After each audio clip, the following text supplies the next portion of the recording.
here. Hey now. Okay. Here we go. We're going to get started. So thank you for coming here today. This is game number 8, I think, in the Mad Lions games that I've reviewed. I don't know what to call it, a VOD review. I see a lot of people call it.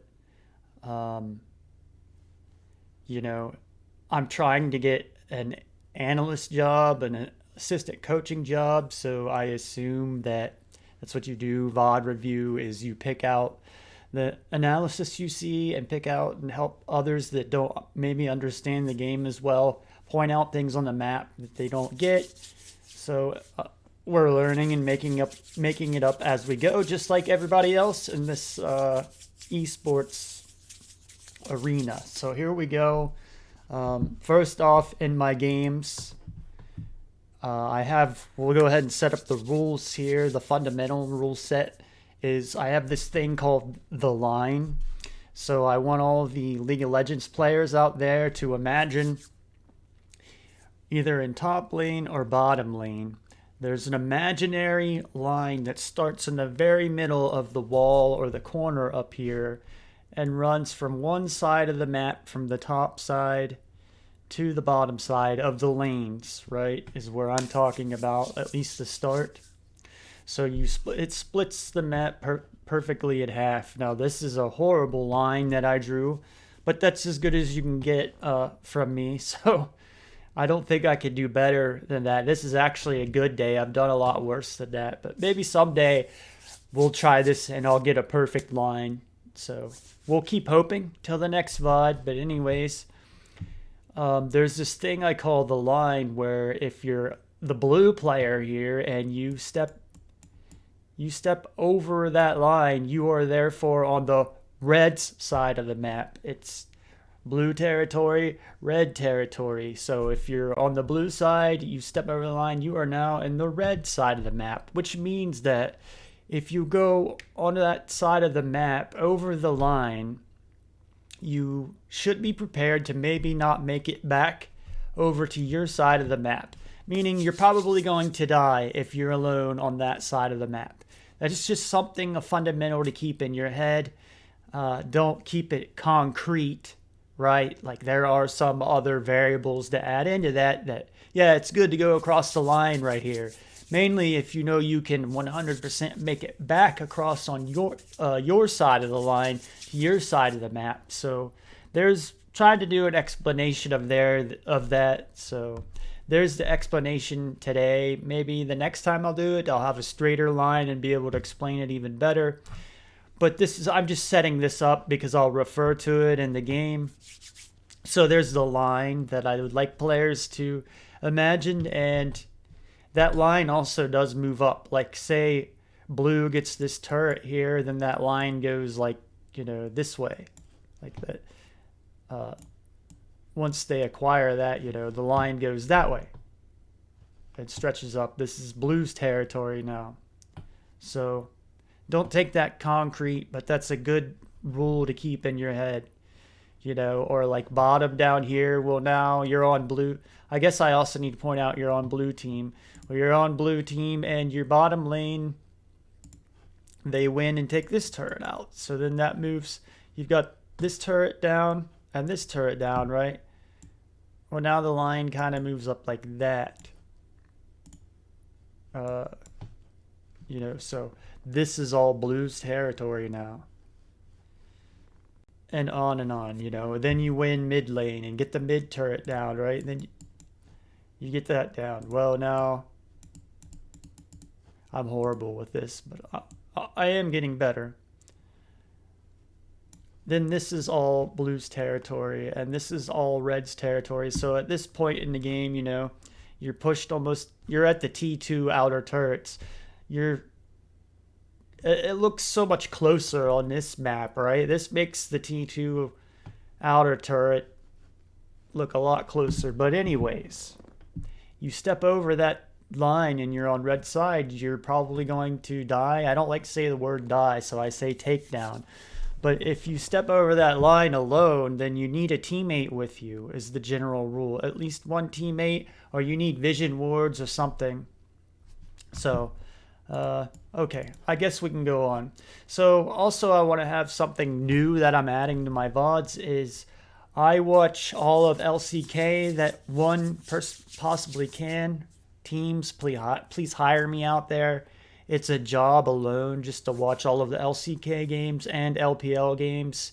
So all of my time, my job is getting up, watching the LCK games, then watching the top LPL games. That's part of why this VOD's behind a little bit this week.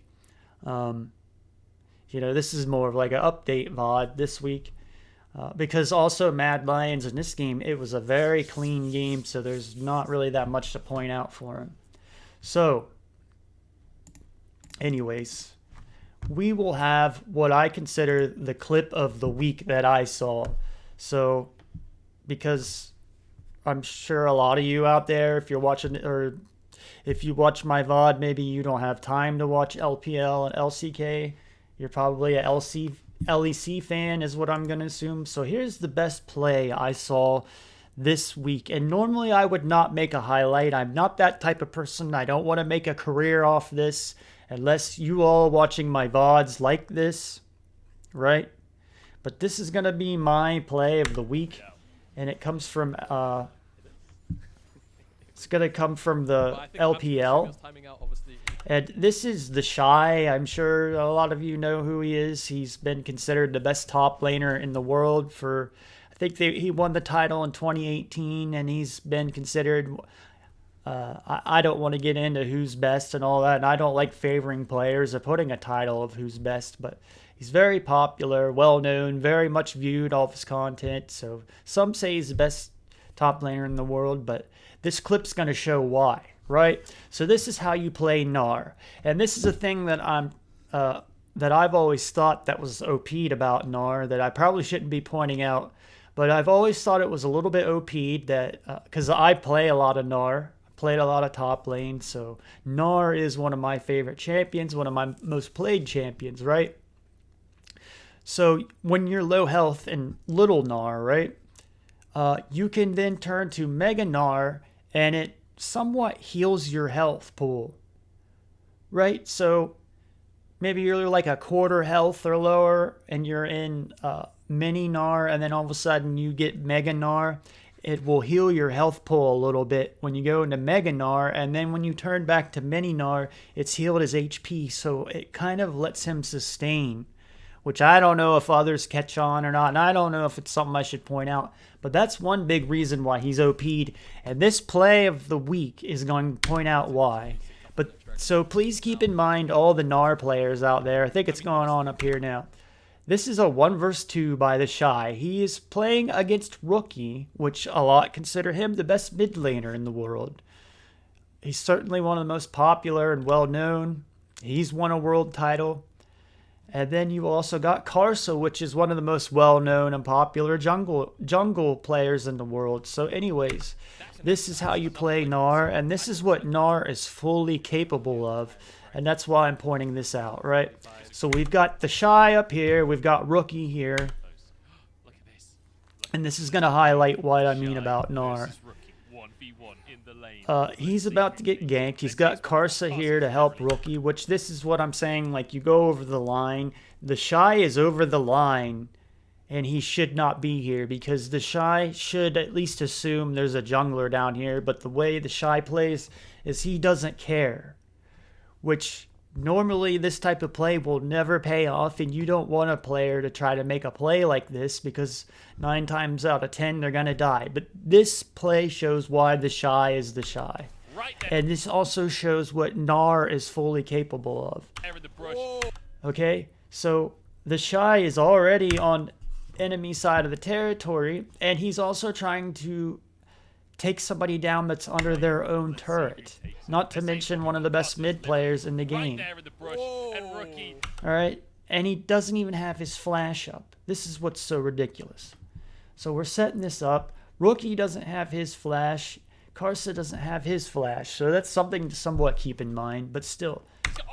And this is going to show why Gnar, again, one of his OP things, right? See his health, how he's like pretty low HP there, and he's about to turn Mega Gnar. See that? No flash available. I don't think he escapes this one. People might have not really paid attention to this before. Turns to Mega Gnar, and it heals him back up. The Shy actually gets away. He's got an HP pot going too. Can you ever shut this man down? But it allows him to sustain. So no way. The Shy. He takes Rookie down. V1. He doesn't give a He takes Karsa down. Trundle. No way did he pull this off. He gets That was one of the most ridiculous plays I've ever seen in my life. So, you know, I thought Gnar was a goner going into that.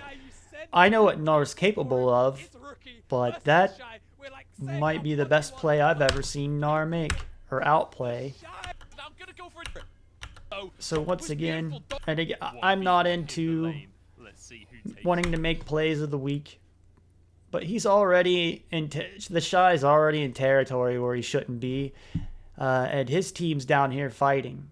This WBG beats V5, which V5 is probably, if not the best team, they are one of them. They are the top team in LPL. They are amazing. I'm a big fan of them. I'm a big fan of their coach. They have a Korean coach. Go figure. So they're not fully, V5 isn't fully LPL. They have a LCK coach. One of the best of all time. So anyways, WBG take down an undefeated team, and this is one of the big plays that turns it, because this is where WBG's up one game already. Or no, it's okay, this is game 3. So this is like a match deciding game. This is when your back's up against the wall. This is a clutch play. This is why this guy makes so much money, I guess. Normally, like 9 times out of 10, I don't even think the Shy would be able to make this play, though. Like, it's really not worth the gamble trying to make a play like this. This rarely happens in solo queue, and this is probably rarely going to ever happen for the Shy. No flash available. I don't think he escapes this one. He's like a goner there. And I think there is a thing I like about the Shy, though, where he won't back down, because I do see players disengage from fights that they should have taken, or they'll run away and try running away where they can kite the enemy and keep taking the enemy's health pot or HP down while they're running back, and it makes their character auto attack. And there's times where I see players run away and they've run so far and the enemies chased them so far they could have taken the enemy down just for chasing them. But anyways, and that's one thing the Shy does. Like, even here, he's almost dead and he doesn't back down and he keeps putting out damage. He's still auto attacking. And that's kind of what I mean. Most other players would have already ran back and they'd be clicking over here and their character would be running to the tower, where he actually turns around and auto attacks, like I was talking about. So this is my play of the week. I would have never thought that he was good enough to pull this off. I think a lot of it is luck, but this is definitely an awesome play to point out. Especially the getting Trundle under that. Well, actually, that was another. This is exactly what I'm talking about, where Trundle's running away. Karsa's scared, and if he was turning around and auto attacking while he was running away, he would be doing damage to the Shy, and the Shy wouldn't be able to take him. So, like, the Shy's taking advantage of him being scared and fear. Fear is a big thing. If you play in fear, you want to be a better player. Mentally learn to conquer fear and block it out, and you'll win more games. That's probably a big thing right there. If you're in help or needing help and winning more games, just learning to conquer fear alone in your own life will help you win a lot of games. It'll change the outcome. Much easier said than done, but I mean it, because I'm into spiritual meditation type of stuff. Which helps you calm your mind when others, I think, have that nervous feeling all the time and all these thoughts going through their head. Or meditation teaches you how to clear that out of your head and not have any thoughts and just be present. which can be a really powerful thing for a pro player or somebody in esports. Oh, they'll probably replay this play again, right? The Shy, we're like setting it up 1v1, Caster tries to interrupt it, and the Shy says, screw you, I want my kill on Rookie, and he gets it, and he turns it around, makes it a 2-for-1, just for the sake of so again, this week, in this BDS game, I don't have the other game done yet. I think it's Astralis, the worst team in the LEC statistically. So, you know, it's something that's not really that exciting to me, or but I will do it to continue my job. But I'm probably not going to point out. I really felt like I put out a lot of stuff last weekend, so guys, rewatch it again. The big thing I'll say about my VODs is, and why I don't know to label them, is if you watch them all the way through, I point out a lot of stuff that is coaching stuff that you would only learn coaching, that if you listen and put into your gameplay will help you win games. If you want to learn how to win more games in solo queue or whatever, please implement them. Please go back, you know, 3 hours of stuff. It's a lot of stuff I sidetrack off into. Someday I'll be able to collect this information I put out in my long VODs, because I know I rant a lot, or I'm sure you guys wish that I edited it, which I don't have a computer that's powerful enough. I can render and edit, but it takes my little gaming computer I have here, it takes it a long time to render, and so I don't want to put it through that. I'm working on getting another, I'm going to call it a media computer that will be able to render videos and stuff, and so I can edit. If anyone out there wants to help and can edit, can gladly email me or reach out to me on Twitter. It's in my profile. There's ways you can contact me. So yeah, I don't know why I'm still going on with that. So here we go. Let's get this over with, guys.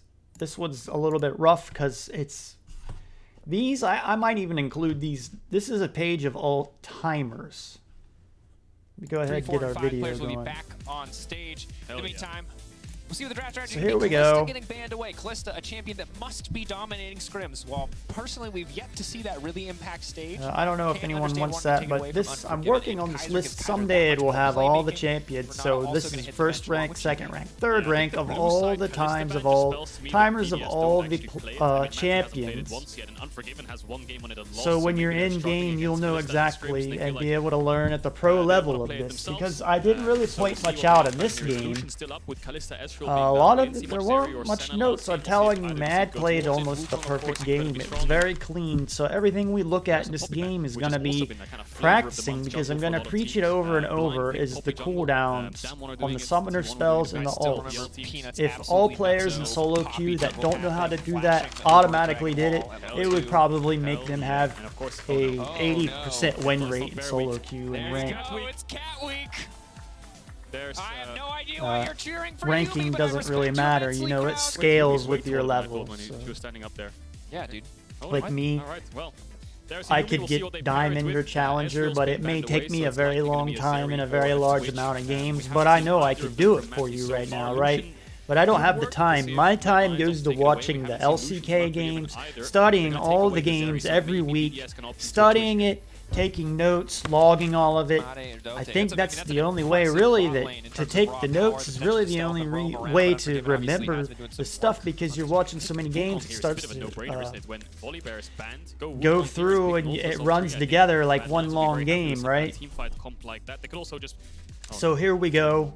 Are we gonna get Enchanter versus Enchanter? Here's my pick ban sheet. Maybe you guys that watch my content or whatever, I have a pick ban sheet that I'm trying to sell to the world. It's a good way to track what they're doing right now. A lot of people aren't even interested in this stuff, but this right here quickly shows what takes 10 minutes for them, because it is kind of important to know the order they pick in, right? Because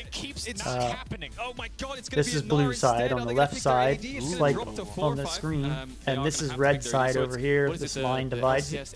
This is the line. One thing that's not noted on here, though, is like blue obviously gets the first pick, so they get one champion, you know, where red gets 2 champions the next pick, so they can counter.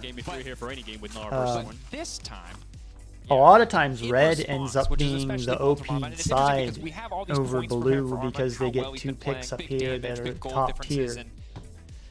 And there's so many champions in the game, and increasingly more. You can't really, like, banning to me is just meaning less and less, because the more champions we got, you used to be able to shut people completely down with certain champions, and you can't do that, because if one champion gets banned out, does a certain thing, well, there's probably another champion that does something very similar to it. Then there are some that aren't, like Zoe, for example. You can't really replace her Q or her trouble bubble. Anivia, kind of. Probably not, but it would look cool. Someone get ready. So, okay, what do we got going here? You know what's open? And with Ari and Silas Spence? Is it Lysandra? Nope. Corki. Oh. Could we get Corki or Lulu Zeri? That would be, I updated the cooldown card too, because there was a couple things I was missing. So this is version 4 of it. But one thing I didn't have was the teleport at level 14 reduces its cooldown to 4 minutes from 6 minutes. So that's kind of a big thing. Which I really liked. So I added that on there. Unleashed Teleport, it's called. Yeah, definitely a difficult champion. Pretty important. I think Teleport's the best summoner spell in the game, so I'm really big on running Teleport. Even like my AD, I would like my Teleport on my AD. Decent topside matchup. How are they going to round out the rest of this composition? I just think it's really strong. Unless you're going to win the game in 20 minutes, which I go on in my VODs, is I want my team to win less than 20 minutes. That's the goal, right? Well, that rarely happens. I did see a game this week though where Gen G won in 19 minutes. I think maybe it was an LKL. They won before the other team could surrender in pro play. So what do we got here? Let's do it. Oop, that's not what we wanted. Let's do a final picture here, guys. The cooldown card. Maybe I'll leave it going in the game. The cooldown card. I've got mine here. The intent is to be able to print it out on an index card 3x5. I'm sure most people watching this know how to do that in their printer. You go in the page setup and there's 3x5, and it should scale and fit on the index card well, because that's where this came from. So this has the cooldown timers of all the summoner spells, which is since I don't know what exactly to do in my VODs, we're going to do a starting point, because one thing I see in solo queue is players don't know how to do this stuff, is to keep track of the summoning spells, because in like LCK, Korea, from what I see in their solo queue, at least at the high tier, the players automatically type the stuff that we're tracking down in the chat, and like automatically do it. That's what I'm trying to get at, because if I want to be a coach and I want my players to work like this, then I don't want to be a hypocrite. I need to know this stuff too. So that's why we were doing this. And my intent is others out there, you put this out and you learn to do this in your solo queue games. You learn to get the ult timers, and say you are a jungler out there and you go into a game now, right? Let's just say you go into a game, you're the jungler, and you know the ult timers on the other team, and you can keep track of that. Or you're the support, because it's rougher for a top or AD or mid to do this. There are players like Doing B does it for his team. So that's the thing I think all solo queue players should work on and do. I don't expect them to. You can't expect your teammates in solo queue to do stuff like this. I've spent 10 years playing, not 10 years, but I've spent years with the attitude like that, and it wasn't the right thing. You have to go into solo queue not expecting anything. But hopefully you get players that you can work along with. I suggest multiple accounts in solo queue. That's what I've done, because 9 times out of 10, you'll get some, or you can tell if you're going to win or not, because you'll get one person in the chat that you just know from what they're saying and their attitude that it's going to be like pulling dead weight around, or I call it an anchor. So you don't want an anchor on your team, so you just dodge it, and then you got another account to jump to. You don't have to waste any time. So here's the cooldown thing I want others to work on. So I think that's enough for that. This is a key over here. These are the summoner spells in the game, the team comp that they draft, right? So up here's the bands. BDS ban, Callista, Volibear, Gangplank, Wukong, Silas, and there's an order and deeper order to that, but whatever. We can only go into so much depth into each VOD. And then Mad Lions ban Ezreal, Renata Glass, Poppy, Trundle, and Ahri. And right now it seems like Poppy is the #1 jungler to take in pro competition, which I agree with, because I played jungle a few years ago and there was a hail of blades Poppy, which might even be good now with Divine Sunderer in the solo queue. I saw Mad Lions today picked Poppy, and they played her differently than what I see in LCK, because in LCK they play Poppy tanky with the Frostfire Gauntlet or whatever it's called now, whereas Mad had the Divine Sunderer on Poppy, which for them might be the better thing, because their team revolves more around Elyoya. He's one of their main carries. Right, so then BDS over here, they draft Gnar, Jarvan, and remember how we just saw Gnar? So we're going to compare Aggressivu to the Shy's Gnar we just saw. So I think y'all can figure that out. And these are the ult timers. It's the one thing I don't have noted. These are the ult timers for the champion that each player, like this Aggressio is Gnar, so this is Gnar's ult timer. This guy is... I apologize. I have never watched Team BDS play until this game. Which, this is my pick ban sheet again. I sell in every game. This is the pick ban. This is the team comp. This is the players and the ult. And then down here we have the end game time. So we have the bookends of the beginning and the end of the game. So we can pretty much figure out the middle, and we can figure out games from paper or information if we need to, if we don't have time to watch the games. Or we can look at stuff like this. I think the paper, like I do, might be good to have, because you can skim through it the day before and be prepared when you're preparing for the coaches.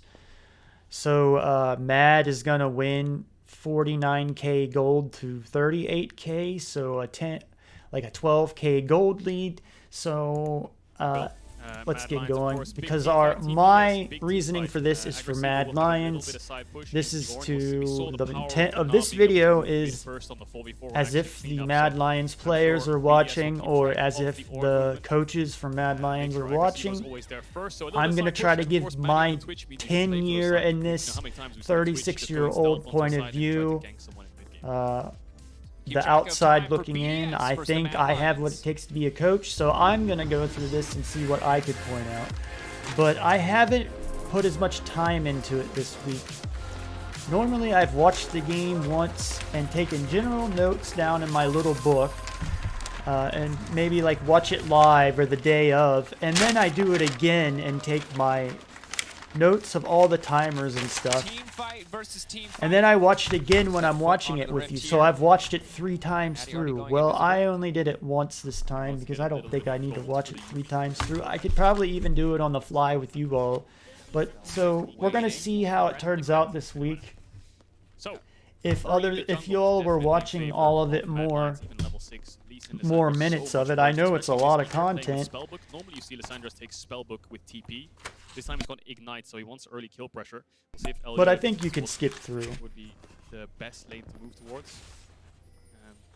And Syncroft will have to match I didn't have much to say in this pick ban. I said Mad last game lost a 10, so Mad had a devastating loss the last game, game 7, I think it is. So they want to go with Ornn. Yeah, so the last game Mad just got destroyed by an Ornn because Mad had a 10k gold lead. And I've heard there's other popular analysts out there that say, you know, basically Ornn is worth a lot more gold than he's actually worth. Like, late game or the longer the game Ornn goes, he scales and is worth more and more gold to your team. So his value is, he's a high scaling value champion. So it just showed that last game because Mad had a 10k gold lead or more and lost to an Ornn. And the only reason that they lost to the Ornn is they kept trying to fight and kill Ornn, which you can't do that. So Mad learned that and do that in this game as their revenge. Niski is the form of engage. Talk about it. Again, please, if you like my content, go back and watch previous VODs because you're not skimming through. There's way more in the games than the actual game. A lot of it is coaching advice and fundamentals and stuff that I would like players to know and learn. You're going to learn, but I'm just starting out, so someday I'll probably have it in a different form, but right now, since I'm starting out, it just kind of comes out in long rants and stuff, so check out my content. I think it's worth skimming through if you want to get better at the game. Again, I'm trying to get a coaching job, so that's my big reasoning for this. And I want to stream on the side and help players. My whole thing is, and why I do it is I started helping players and I want to help players. I just want to do it at a higher level. And so, blah, blah, blah, I've been talking a lot. I think I don't see anything really going on for 3 minutes and 22 seconds. I did a horrible job of explaining the beginning, but basically we see Blue have some, and Vision, I say it in my past games, Vision is the most important thing that I preach about. Because I learned in a game like this 20 years ago that had the same type of map. It was a fog of war map, meaning there's a mini map just like this, and you're playing against an opponent, and the opponent's out in the dark. And part of the game was going out into the dark and scouting with one of your characters, as it was a strategy game where you're controlling many units. But you take one of your characters, which is basically your jungler early in this game, and you're scouting for your enemy. You are trying to stay steps ahead of the enemy. So I learned from one of the best Warcraft 2 players on the entire server that could 2 versus 1, 3 versus 1 people and still beat them. He preached to me how vision was the most important thing. Scouting out the enemy and being steps, because you can stay steps ahead of the enemy and you can actually control them with good scouting. So you can actually control your enemy with the warding and scouting that you do. So we're going to pick up on that. I'm wanting players to learn that. So that might be one of my big things is we want to teach players scouting and vision control, which ultimately means objective control, which another fundamental is I think if you want to win a game, obviously you need to get Dragon 1. And I say this in my last VOD, so check this out in the last VOD. It's in the beginning of the game, but I think to win the game, you want to get the first Scuttle Crab. You want to get the bottom first Scuttle Crab, and then you want to get the first Dragon, first Herald, second Dragon, second Herald. I have books from all the best teams where I keep track of all their objective timings. Dragon 1, 2, 3, 4, Herald. It's all like the same formula. So this just proves it. Like, I know what I'm talking about when I say this. You may say, who is this guy? And what is he talking about? Well, I do know this, that I have hard facts here, of the objective timings of the dragons and the heralds and when the teams take them, etc. And it's the same formula. If you want to win a game, you get the first dragon, which to get the first dragon, the easiest way to get it is to control the vision over the area, which is, so he's getting the first scuttle crab, which in my notes and in my language, I call this river vision. So he's getting the bottom river vision right now, which this is, if Mad Lions do everything I would want, and it's like they listened to the last VOD I had, and in this game they improved and did the opposite, or did the opposite of the last game. Well, no, they didn't. No, the last game, I take that all back. They had a good lead the last game, they just lost it to an Ornn.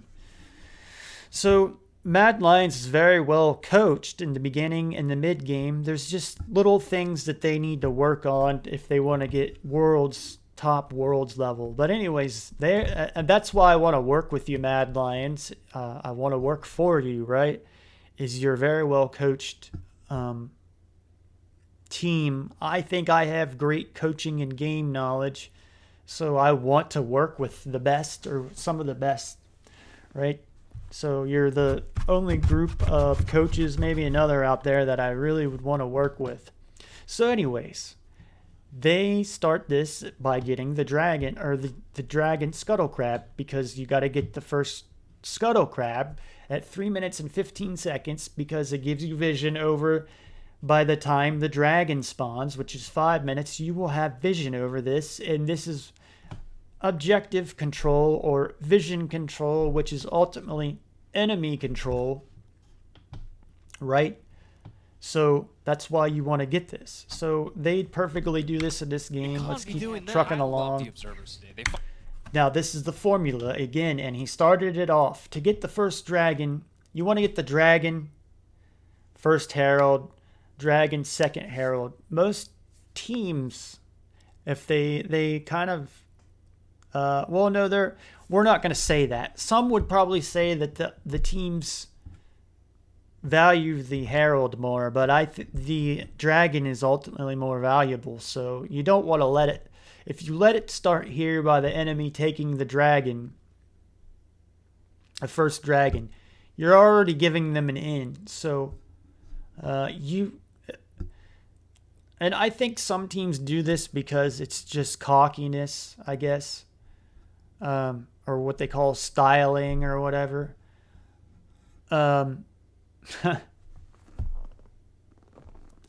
They take team comps or do things that they shouldn't do, and they know better than that, and they do it. And I don't know if they do that to hide it for the other teams, or they do it just for to make the competition more difficult for them or something. So you can't really watch their games. Maybe you got to watch their scrims, which is another reason why I want to be coaching. Followed it like Finn through the entirety of bottom lane after he whoopsied the tower. They're following the scrims show it more, but like T1, for example, they don't do this formula every game. So like some of you out there might say I'm wrong then, because if you watch only T1 games, they don't do this all the time. But I think they do that because they're playing inferior teams that they're just going to destroy. So they make it a little bit more difficult, and they don't get the herald, or they don't get the first dragon. So what happens here is, if you want to win, I think the thing and what we should talk about is, if you want to win games and solo queue, right, especially solo queue, this is some of my gripe.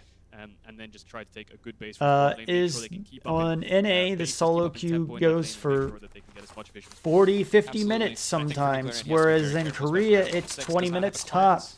And there's Ignite on the side of Niska, which mitigates any potential. So like it's devastating to beat a team before they can even surrender. Level advantage for So I think like the best goal for solo queue is beat the other team before they surrender. over the So we can Raptors. carry this game plan into the So, competitive Zikrov actually has based. and He's try got to win the Ruby Crystal. game So if he was 20 straight to minutes, F5, it would be 25 slightly in his minutes. favor, but because he's down a level, he So doesn't look like he's very again, confident enough to go for it. Dragon, There's a bit of mid push going in his first favor. Herald, He's level 3 second right here. He dies so Dragon, quickly second in one Herald, combo. Dragon, Again, Dragon, Kaiser trying and to get as have much the information Soul both sides. Baron, That's all push Mad the Lions game wanna do. out and Information win both with sides. Armor the still Baron. to your tower. That's like a LOE, make perfect sure you're game, always first the in any game play. And plan then the that Jarvan we will want to slowly stick fall to. behind. If Why? we Because don't know Jarvan's what to clear speed do, just gets slower and slower. You're building a it's tank. not And that's the problem. concrete, You always see but Jarvans at around if you 15 want to 20 minutes when win, their bot lane this towards is mid.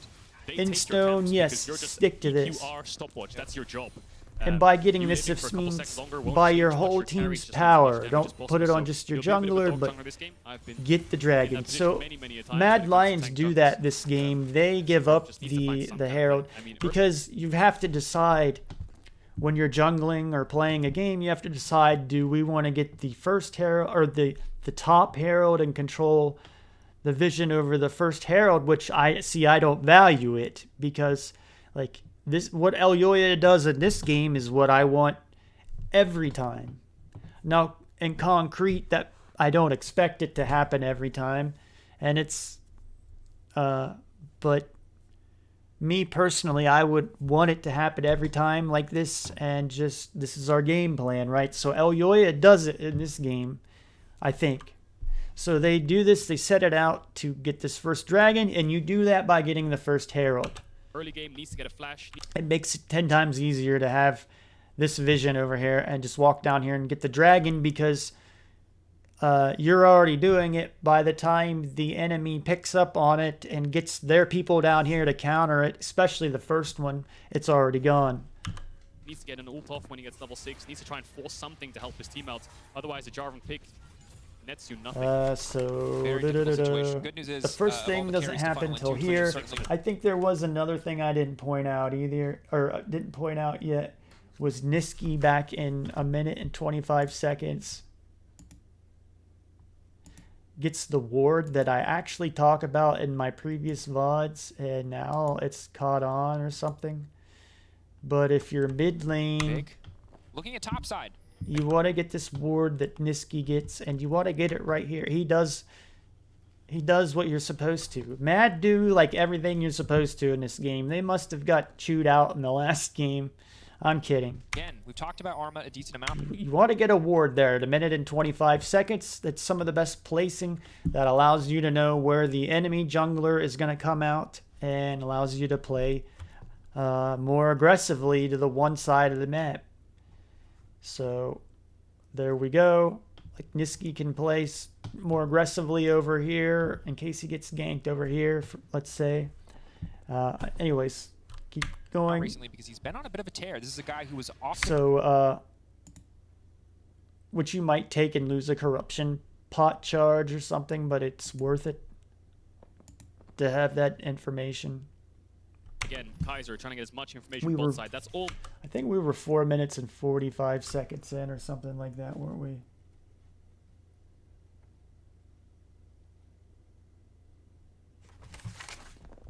Mad Lions want to do information bot side, Armut sit under your tower, Elyoya make sure you're always first to any play, and then the Jarvan will slowly fall behind. Why? Because Jarvan's clear speed just gets slower and slower. You're building tank, and that's the problem. You always see Jarvans at around 15 to 20 minutes when their bot lanes towards mid. They take your camps because you're just EQR stopwatch. That's your job. Say his point. I thought something happens around here. 5 minutes. Oh, it's this. Before this gets going, I'm going to take my bathroom break really. I drink a bunch of water and stay hydrated before I do.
Okay.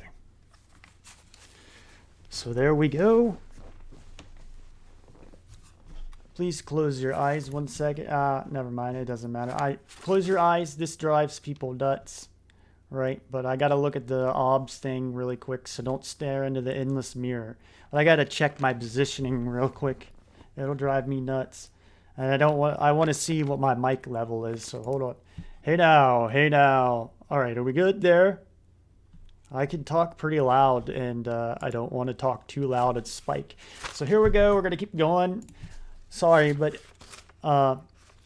kids out there, whatever, if you got to go to the restroom, go. There's no sense of, because I feel like I shouldn't be doing that right now, right? Because I just started this, right? I got to go to the bathroom, and I'm only 26 minutes into the VOD, even though I've went a lot longer.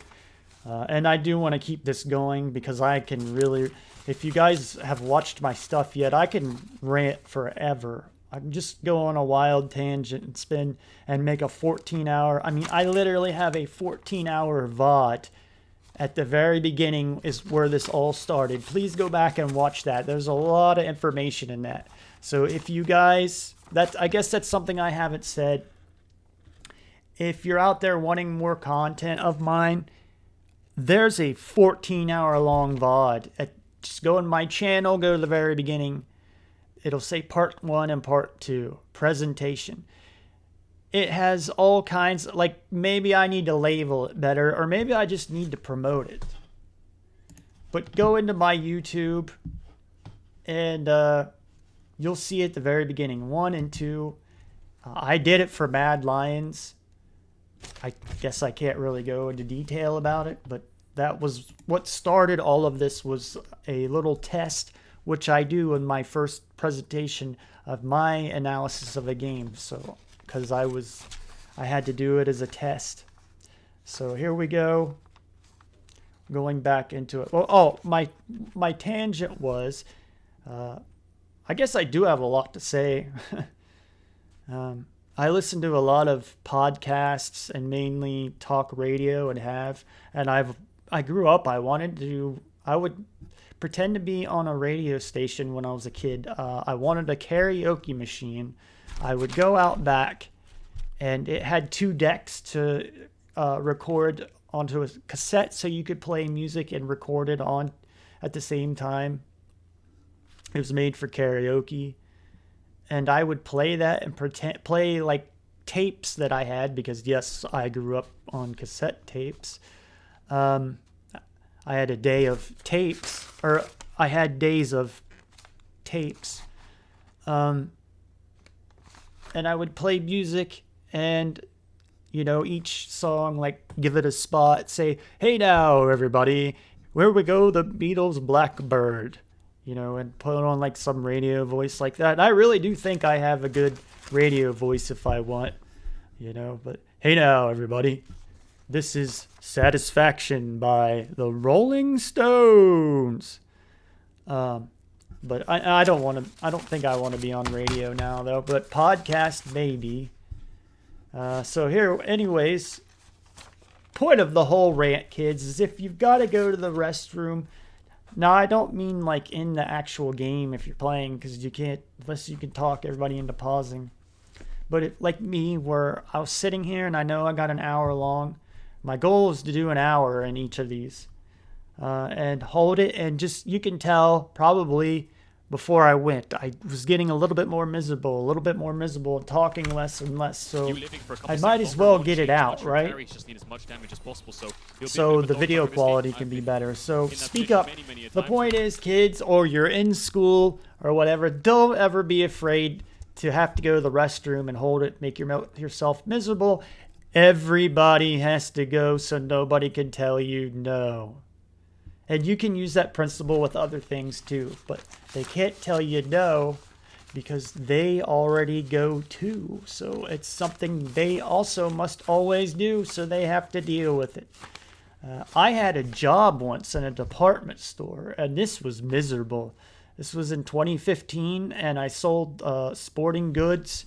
I sold golf clubs and apparel and stuff to people. I was golf shoes. I had to sell a lot of shoes and fit them to people and stuff. Run a cash register and not be able to go anywhere in 2 hours. That was my point, was they would sometimes put me on a cash register and actually lied to me and told me that I would never have to. And then as soon as I got hired, stick me there and tell me, oh, well, I should have walked out, honestly. Because if you're not honest with your employer and they're not honest with you, then I don't know, that you need to both be honest with each other. Anyways, you could not go to the restroom was the whole point I was making. So I get stuck on the register. I drink a lot of water. I have to go to the bathroom a lot. So it's another reason, please, Mad Lions teams out there watching, I need a job for this. I can't go work in a department store. Moral of the story is, you had to get a set of keys to go to the bathroom.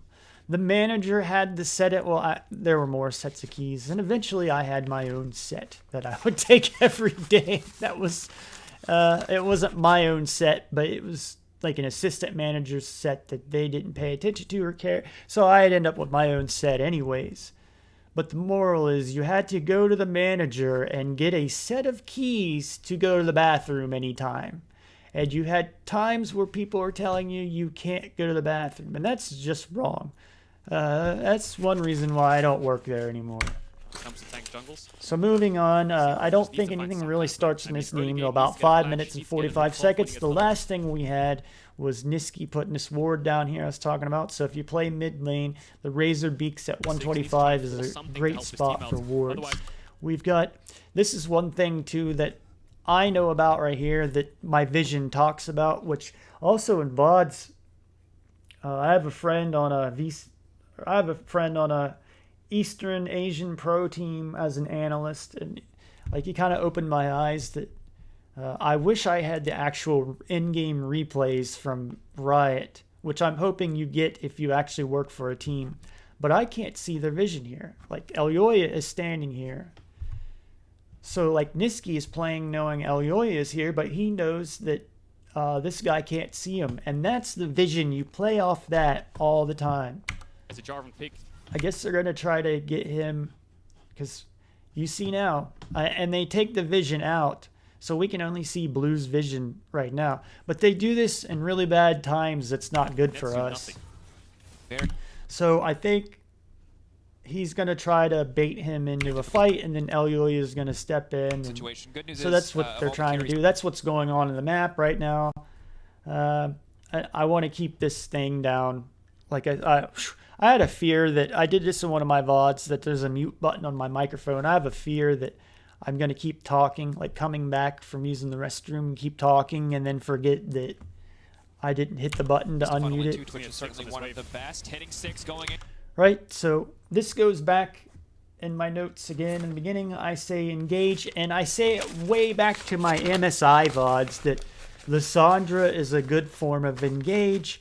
So that means in this game that, which Mad Lions have many forms engaged because they have Armut's Ornhorn, right? Elyoya's kick, Lissandra. But one main form of engage when you have Lissandra on the team is to use her ult to start the team fight. And looking for the fall, looking for the CC, still level 5. It's a clean combo. Nuclear now flashing. Right, so they get nuclear int flash out of that. It costs Nisqy's ult and Nisqy's ignite, which this is all noted here on the paper. So please download it, print it out, even better. Print this stuff out, guys. You'll see where I'm coming from once you have the physical paper in your hand and you retain the information, whereas if you didn't print it out and stuff, that it did no good. You don't even remember any of what we just did. Comes out, nuclear, so, take it down. I got to come up with a better name for this, like Sodaron School of Hard Knocks or something. I don't know.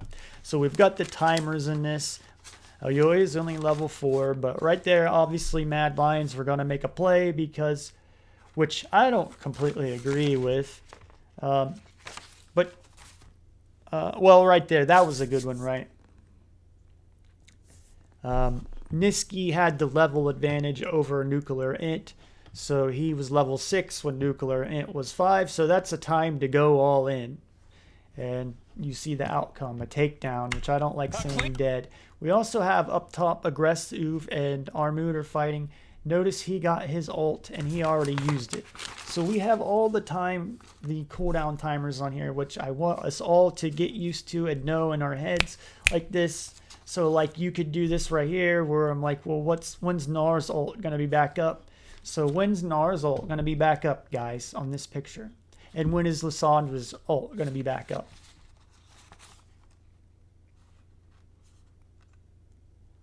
Right? So Lissandra's ult is going to be back up at 7 minutes and 45 seconds. And he used his Ignite.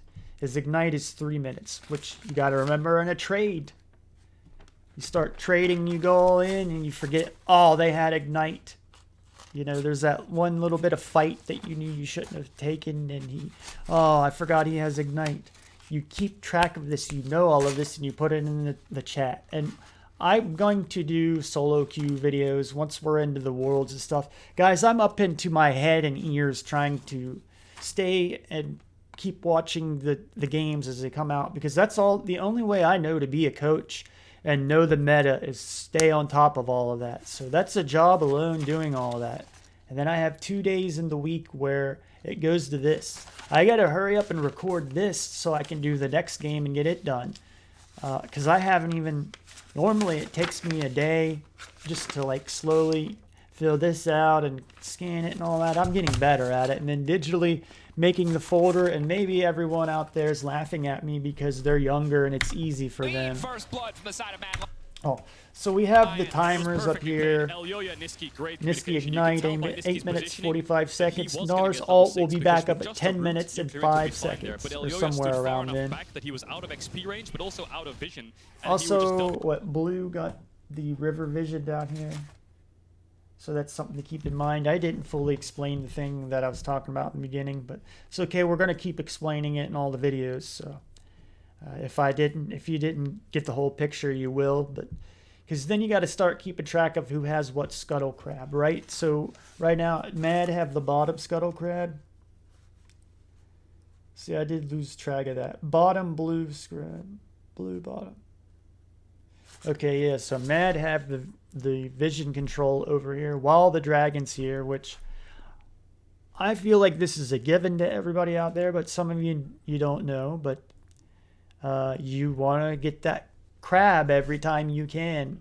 It's very important to control the vision on your side of the map, because the river is that imaginary the line I talked about in the beginning. But moving on. Oh, so you know, like I didn't explain more that like, well, once you get this scuttle crab here, you let them have, you don't worry about the top one. You let them have it, because the herald's going to spawn after the first one's gone already. So the other one might spawn the same time the herald's there or something, or close to it. So you let them have the first one, unless you can get the top, and not everything's concrete. You know, like there are times maybe you had to go top to help a teammate, and the only one you could get is top. But playing the way Mad do in this game, it's like a perfect scenario. The way they started out, the way it goes, they started out picture perfect of what I've explained in past VODs. So they get the first bottom scuttle crab, they get the second one, and now they're taking the dragon. There's other stuff going on, the TP for Aggressive, the time, we've got it on here, but we're going to go quick because I got to get this done, I got to record the next one. And I've went on a wild tangent in this game. So he E's and then W's him as well as Wing the creeps, gets a level up through the E. I don't think I need to explain this one. Nice smite there. Obviously, you know, gets level up through the E. Niski's ult, nice and then you had Elioya to back him up. Goes to my fundamental principle that I, you know, don't take 1v1 fights. Always have a brother there to back you up, and that's what Elioya did, and that's what good teams do. Other than just walking away from a wave, which you desperately need. And we've got the timestamps on here, but we're gonna keep going. Help out the mid jungle a bit. And I did pop of that Ignite, moves bring to a up heal. something else too. So mid jungle already get found the a kill. dragon. Nisqy can now swap up. There the was Dying a Light, moves there was to a heal, time help down out here the where mid jungle a bit. Elyoya also had another decision to get dragon, or they could have dove bottom lane.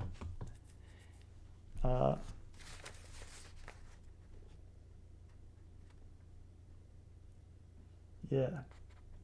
I got a lot of notes I picked up on the first watch through, but I say at 6:01, I'm trying to be a coach.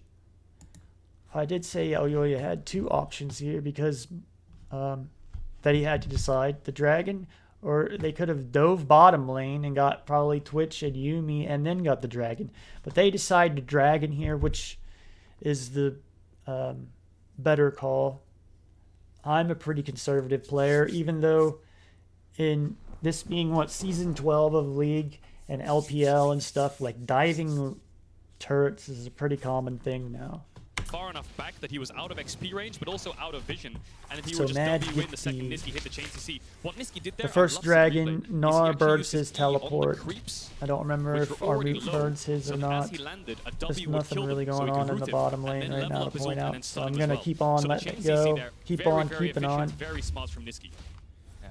And I mean, you Because watch I this. have went to Swing goes depth a from lot under on this no one in threat the to beginning. instantly dead. Yeah, so watch the backline creeps. He needs those for And level my up. So goal he was an E's, hour and then of W's him content, as and well it as ends up W being the like creeps, 2 or gets level 3. up through the E, then chain CCs. Elyoya. Okay, I mean, Beautiful. clean we already watched room that. to outmaneuver that play other than Feel just free to walking skip away ahead. from a wave, which you desperately need. And we've got the counter So on this. mid What would we jungle say, already like found a kill.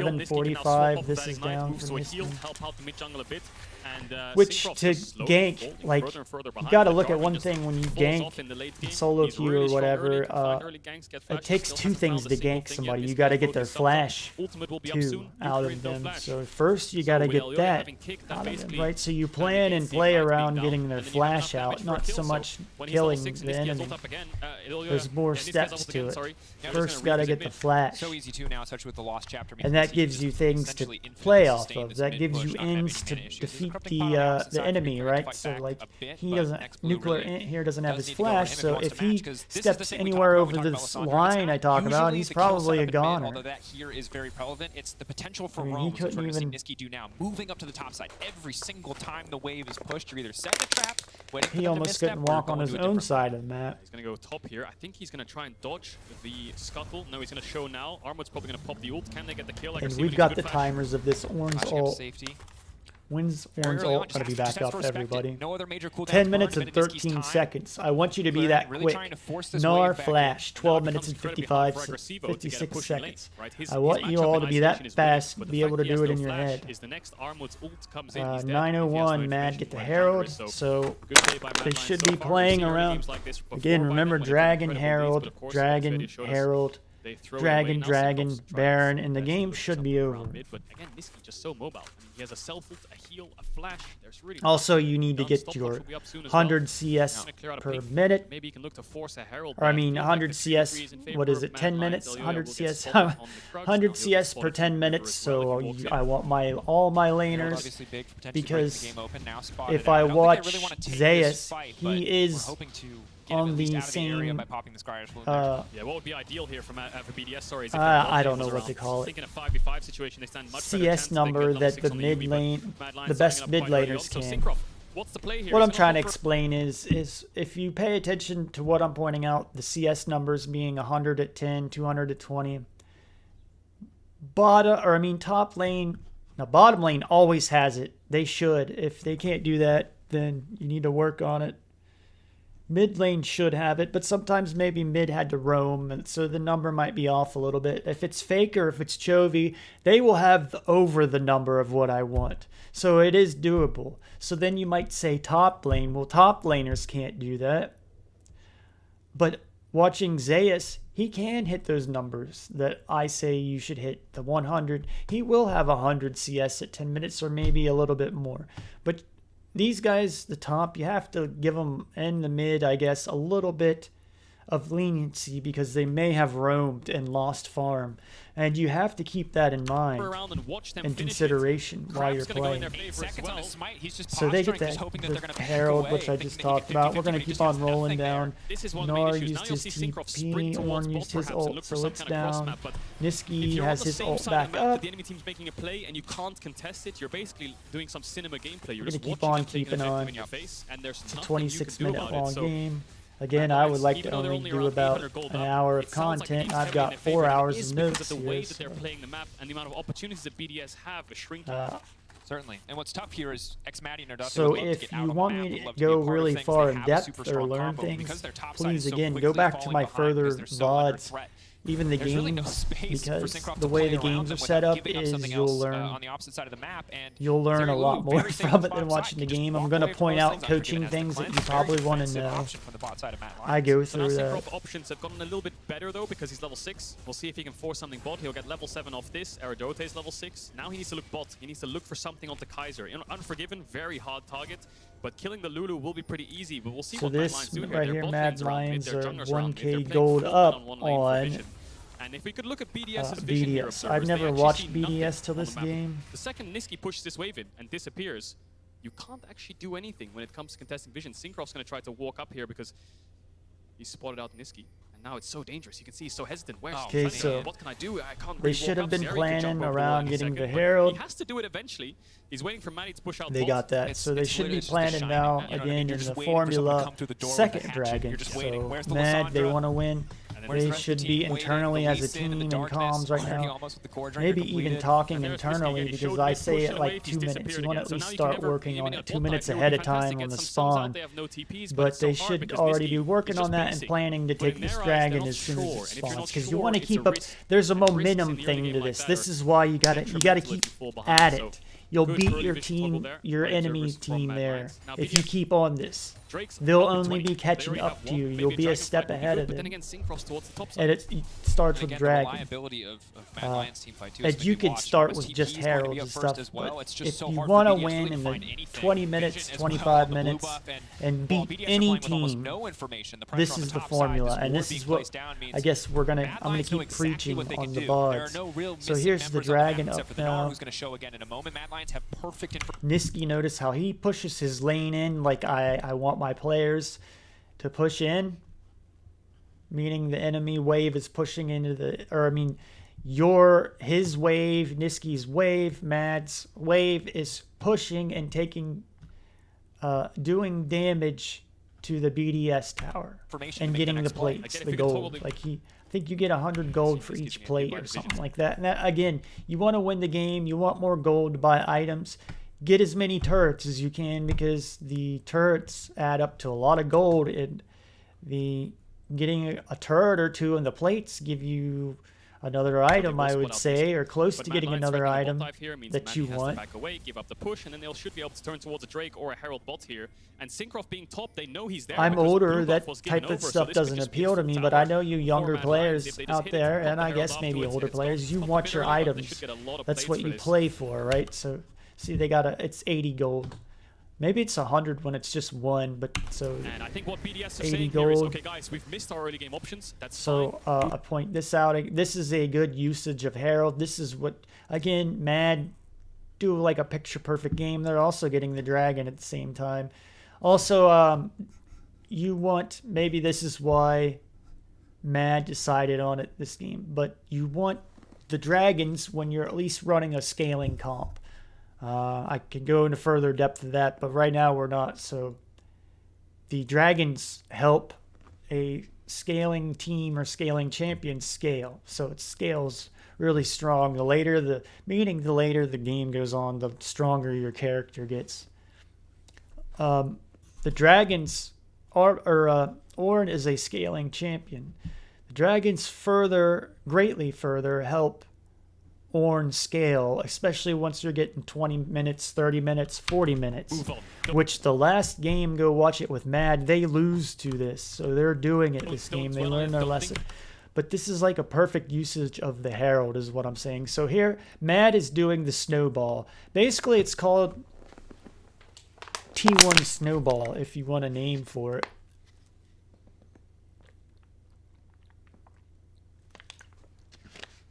but it's this giant snowball you create. It keeps rolling and rolling.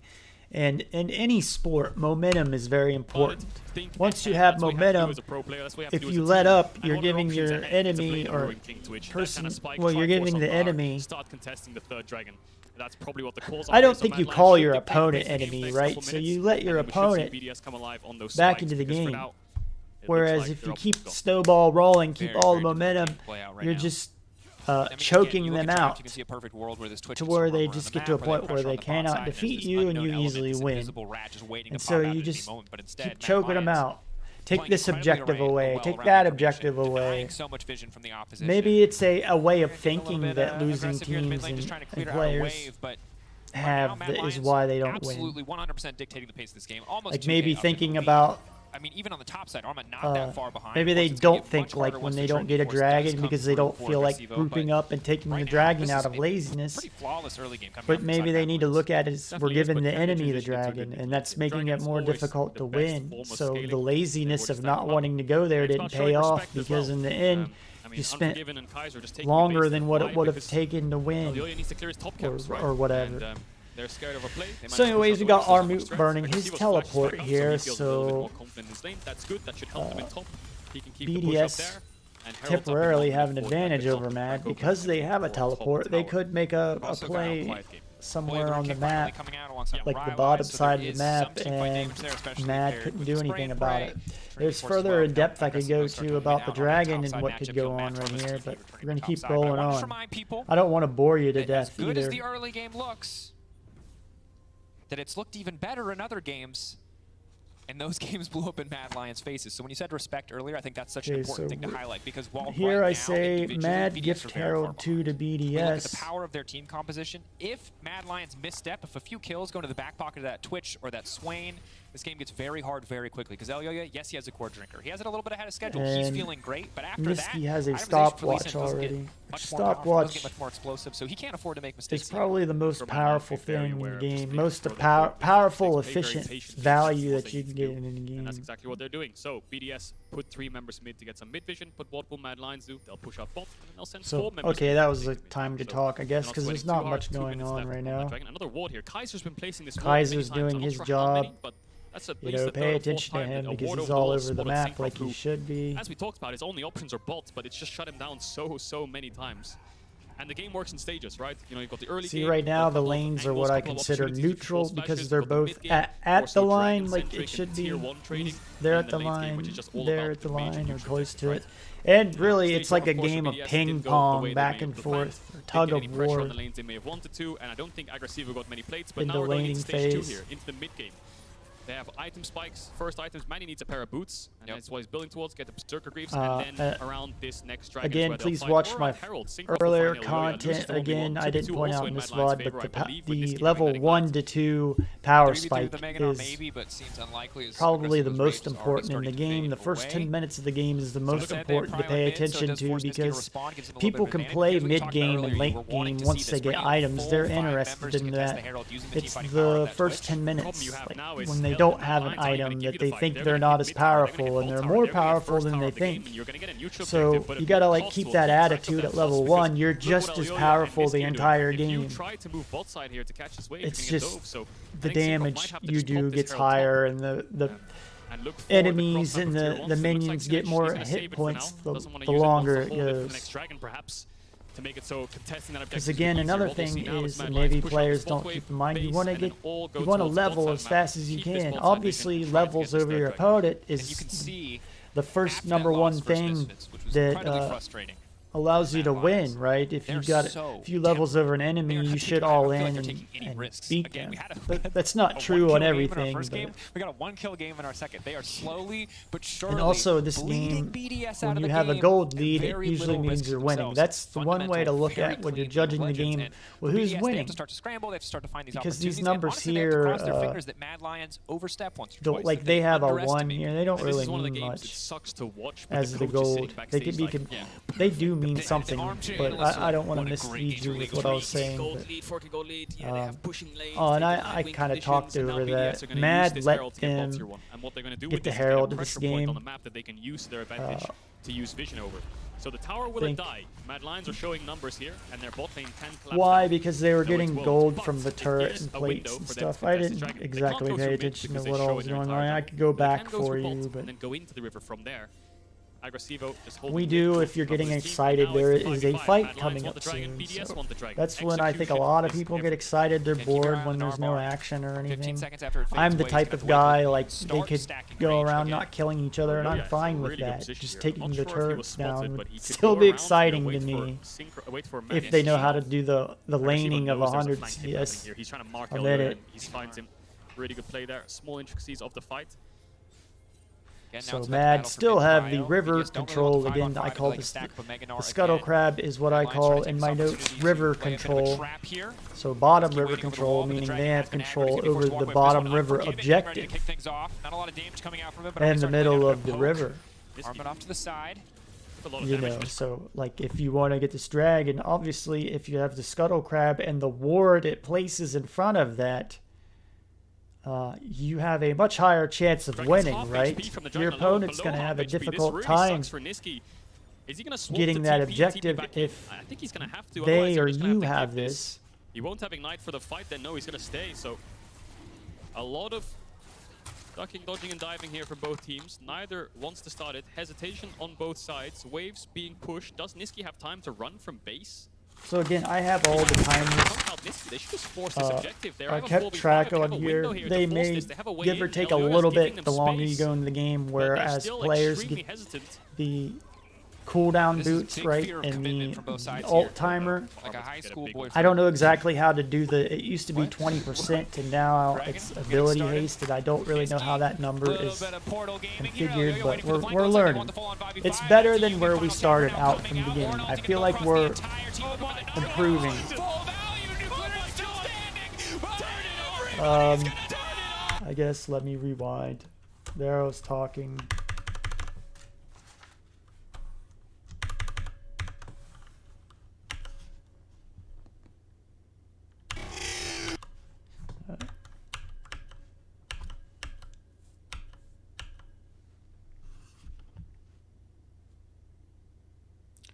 Okay, so what do we got going on here? What is the crux? Because you want the analysis and stuff. This is all you do, guys. You just got to take the time to do it, and take notes. Because once you really get in this game, it all starts to go together like the same thing. At least for me. Maybe I've watched too many games over 10 years.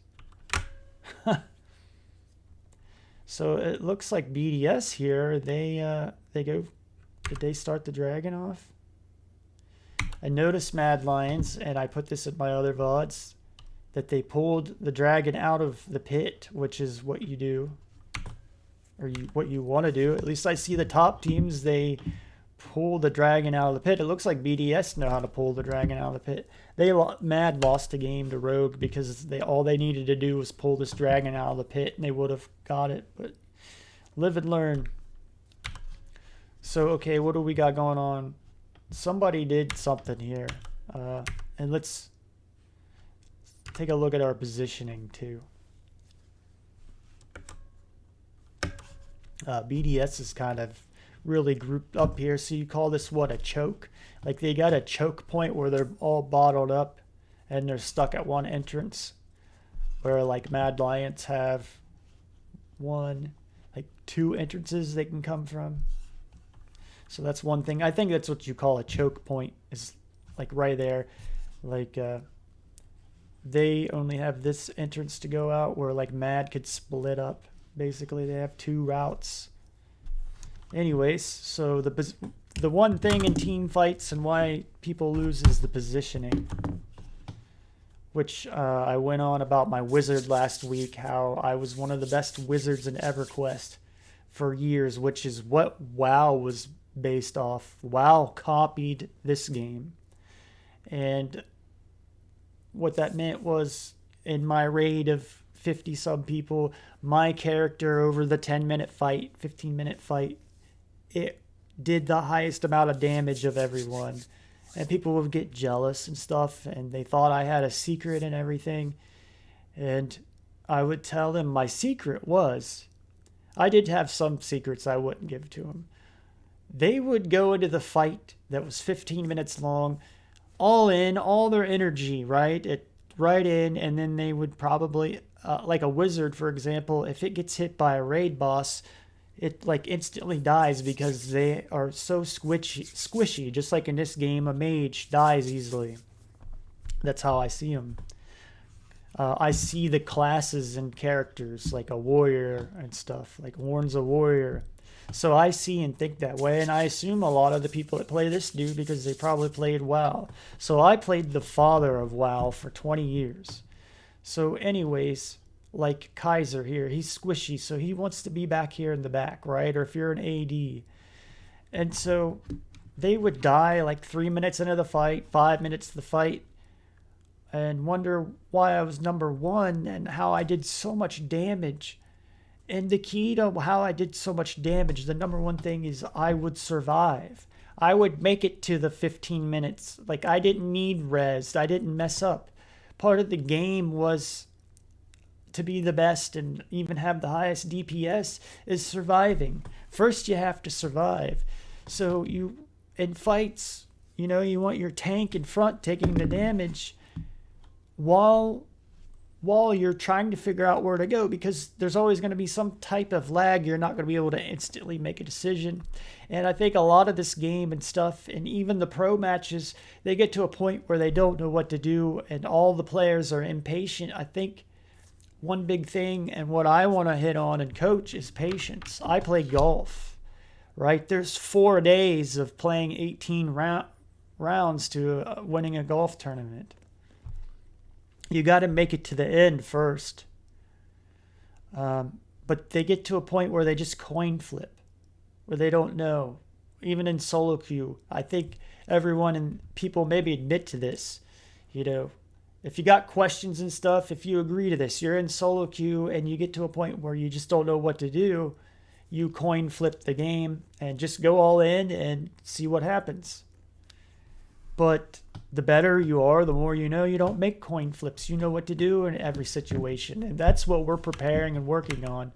So I see like a tank, you know, they need to take the damage while there's some type of lag or the rest of the team's trying to figure out who to get onto and stuff. A lot of it comes down to just also, like in this point, is to instinctively know where to go.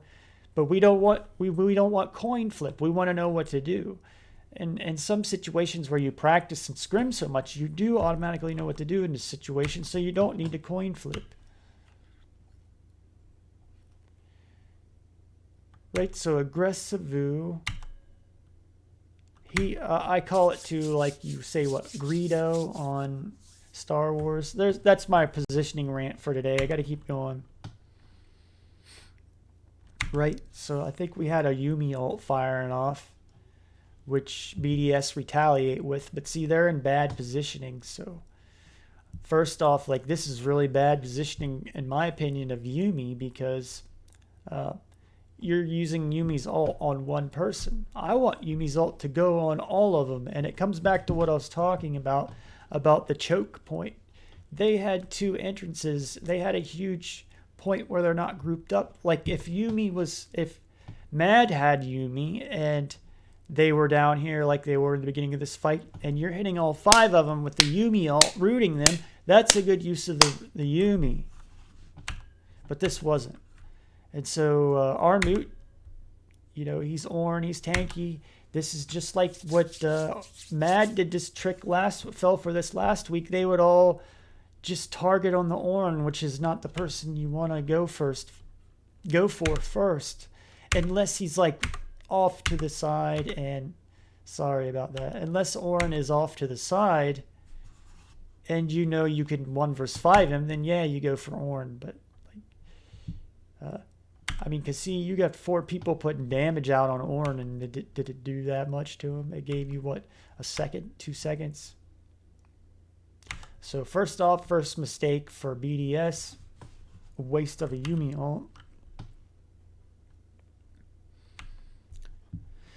And then we go, we kind of just, how I think, or to pick this out. And again, that's why I write them down. You got to have some type of starting point and know what you're working on, because again,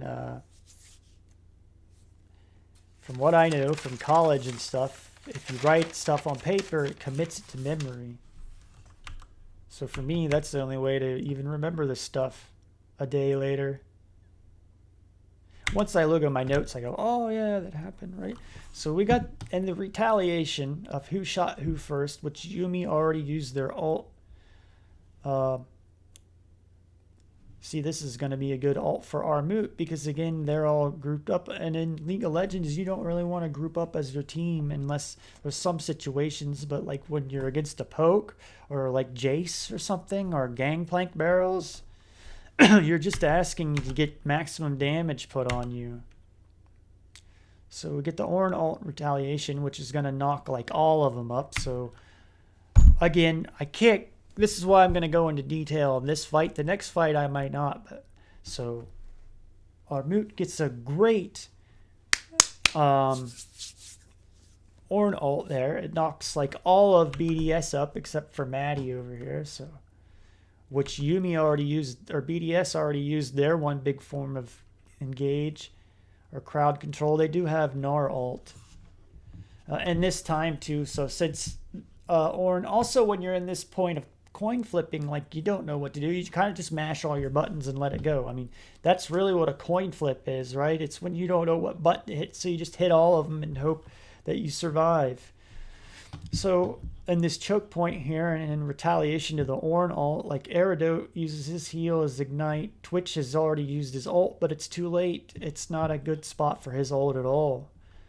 Where if Twitch was down here where Elyoya is, it'd be a perfect place to use Twitch's ult. So Twitch used his flash already. So the point we're making right here is Mad already won this fight. So this is really good positioning for Mad. And we're doing this for Mad. Even though maybe we need to point out, even like for Mad, they should still study the opponent, right? But anyways, Lulu has used her ult there. This is the only way that I can really tell whose ult is using stuff, because the visuals and stuff are always going to be a little bit off. And so they're pulling Dragon out? No. So Mad turned away from Dragon right here, I guess, and you all in team fight by this point. Already when you got a 4-man knock up with Ornn, you all in them. So they're all inning. I'd say Elyoya is going to burn his ult there, kick them back. Niski has used his, I think he used it as a form of defense in this game, not engage, because he already obviously got the engage that you need in this fight.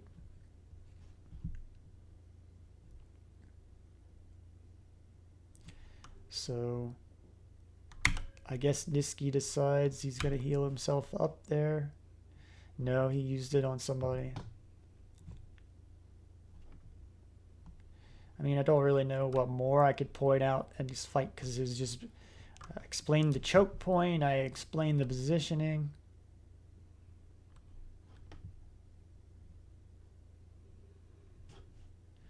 Right, all right. And so they lose. They're going to lose the Dragon here. Don't worry, I'm going to keep going deeper and deeper into this positioning stuff and get better with it. So that's it for today. I'm sorry. Keep watching my VODs. I don't think I've went into the positioning that well like that. I think Mad is also going to get the Scuttle Crab here. So there's one big fight for Mad right there. They also, them taking down... And Mad's doing what I want a team to do. I see Mad not do this sometimes, is side lane. So they're shoving out the side lanes like you should. You want to get all the turrets anytime you can. The turrets give a lot of gold. And the turrets also allow your minions to push further and further into the enemy side of the map. You know, because the minions do damage on the turrets, obviously. So Mad, get the Dragon, I have all the cooldown timers of all of the fighting and stuff. I'm sure they're going to replay it again. Like Jarvan's ult will be back up 20 minutes and 39 seconds. So there's not much more going on, right? Mad, like I said, almost play a perfect game. I think they even only died once. There was 59 assists in this game to 1 assist on BDS to 17 deaths on BDS. So, like, I can't really explain much more. Here we go with all of this. You can see what I pointed out in fast, real time, 1 speed.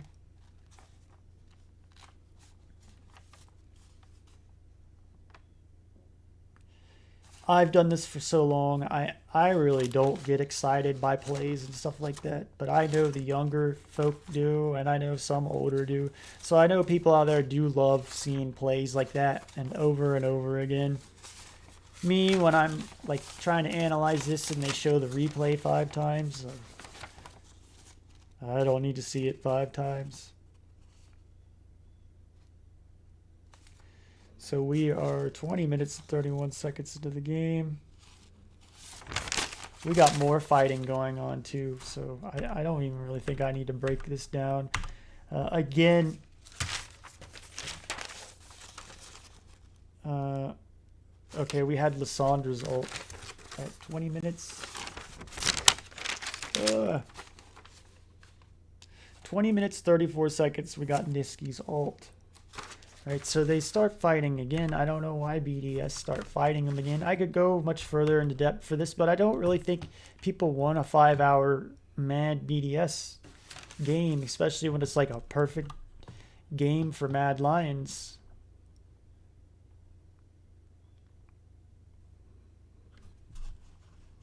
Oh, I'm sorry, I've muted them the whole time. That is one good night, sweet very, very I did mess up. I'm not going to go back and do that, redo it. He is gone. Bars. They're going to force Baron. 20-minute Baron. I feel like some people do like that. We saw the 1,000 damage. He stood there and ult. Don't want me to have the commentators on, but I don't know. Again, that's something I'm trying to work on. Whoever's watching this, do you want the commentators?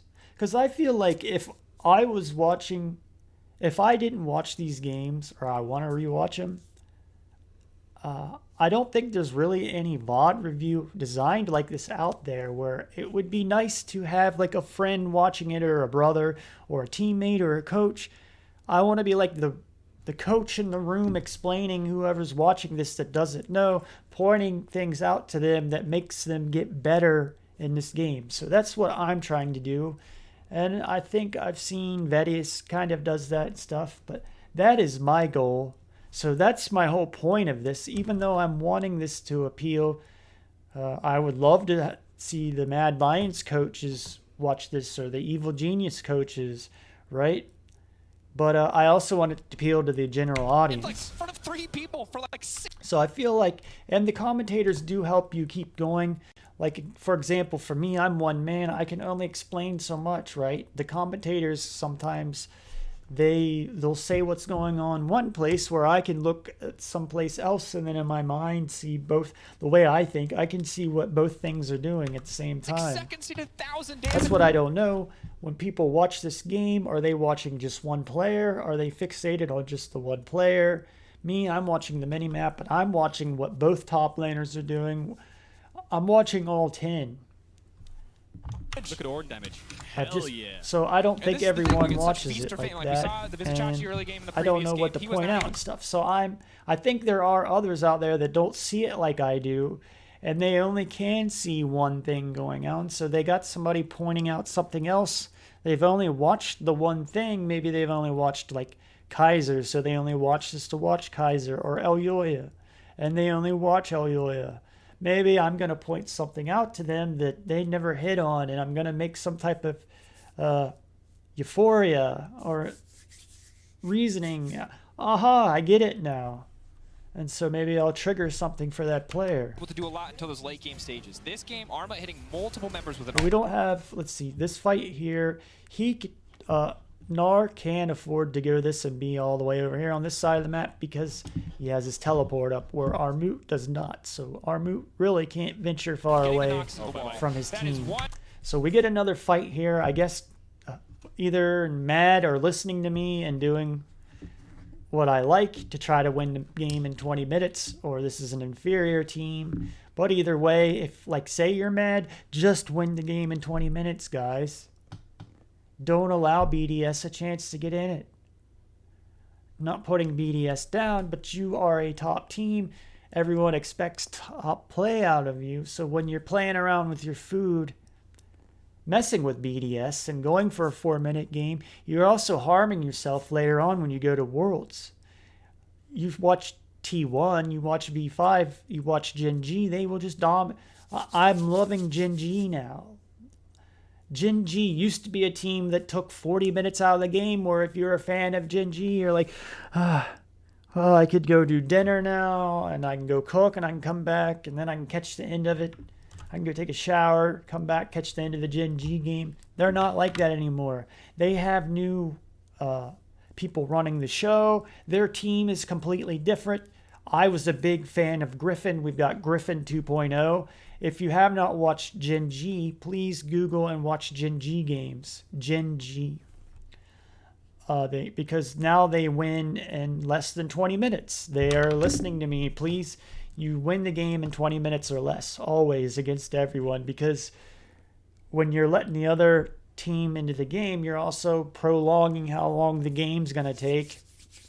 And you're creating bad habits, is the point I was making. The longer you go, you could have won the game in 20 minutes, but you give your enemy team an opening, you give them a dragon, then you're prolonging the game and making it more difficult to win and close out and giving them momentum. And if you just don't do that at all, you don't have to worry about it. It's actually much easier to win in the 20 minutes. Take the Maddie out his name because X marks the spot. It's very stressful to try to win a game in 40 minutes. Back and forth and this and that, and just win it in 20 minutes if you're capable. Then we can go home like they make fun of on LCK, where they, like Showmaker, he wants to win and be done to get home and eat dinner. He wants to be done as quick as possible. That's the way I am. I don't want to play with my food.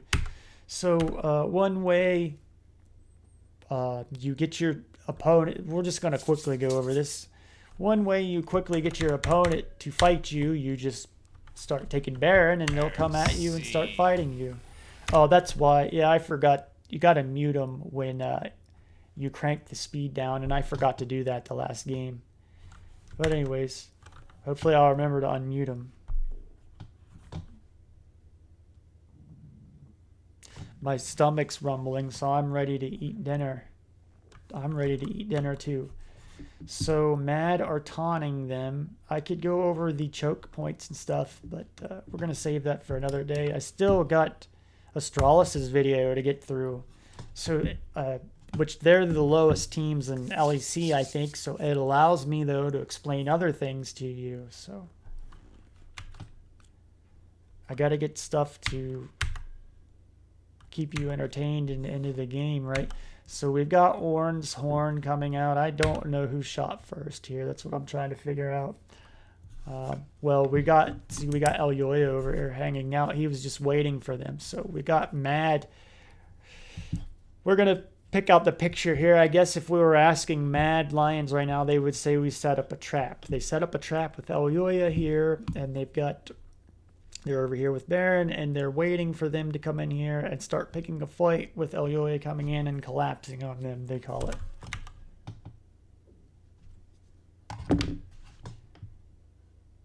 And BDS is trying to be cheeky too, because they've got their main... well, I don't know what... You've already got Gnar. See, maybe Swain wasn't even a good pick on that team. I don't know. So Mad started off, I guess, with the Ornn ult. So now it's not one like last time where Armut, he should get a highlight, I guess. See, that's my... I'm old, and I do not really... You'll rarely see me want to pick out a highlight of the week or a game of the week. And but I did... When players like kill each other and stuff, I'm not violent, so I don't really go, wow, that was awesome. But like, I had to point out Armut's 4-man knock-up on Ornn, if it was 4-man or whatever, because I think if people watch my stuff for Armut, you probably think I've been picking on him, but I don't. So he gets a Gnar ult there that's on who? It's on the Yuumi, I think, and Twitch is a dead man already. Oh no, Twitch is still dead. Sorry. Got ahead of myself. And so they are trying to sweep the vision out here, which I saw Perk stand here once this year and die. So you don't really want to stand here while the enemy... Perks was alone. You don't want to stand here alone because they can just instantly turn on you. And so they taught them, and they come to this spot where Perks just stood, and Mad Lions have been here before. This is actually, that was where it was they were fighting Perks. Or I think, maybe not. Maybe it was G2. No, I think it was Mad. Perks was just standing here, and Mad turned on him and basically did this. So they engage him, which is that, I think that's Yumi's ult going off right now. Trying to figure out what rooted him.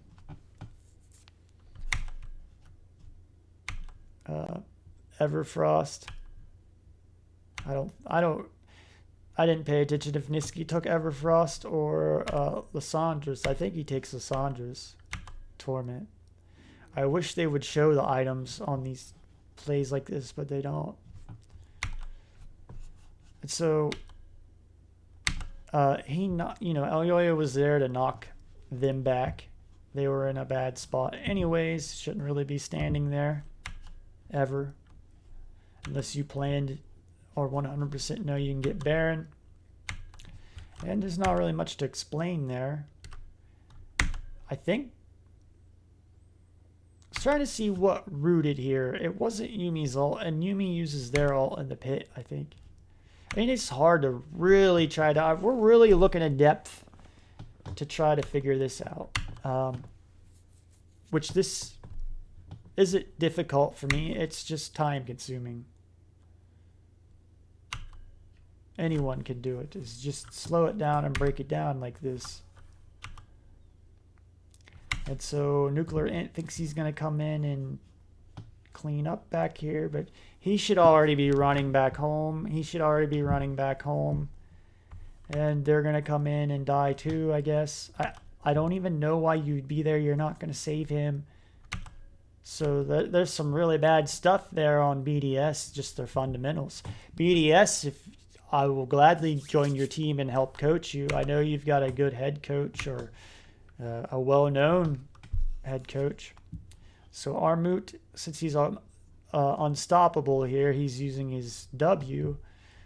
I guess they're rooted from the Yumi ult. You can't root Ornn, obviously, when he's unstoppable. And so Niski uses his ult and then his stopwatch. I think he has a Zanya's at this point. I probably missed a couple more things there, but I mean, this is a one-sided fight. I think you all can figure out with my sheet I give you if you want to know the timers and what happened, because it also tells you what happened. It's in the order. Double check me. It's in the order it should be of what went off and when. Maybe off a little bit or there, but I'm only human.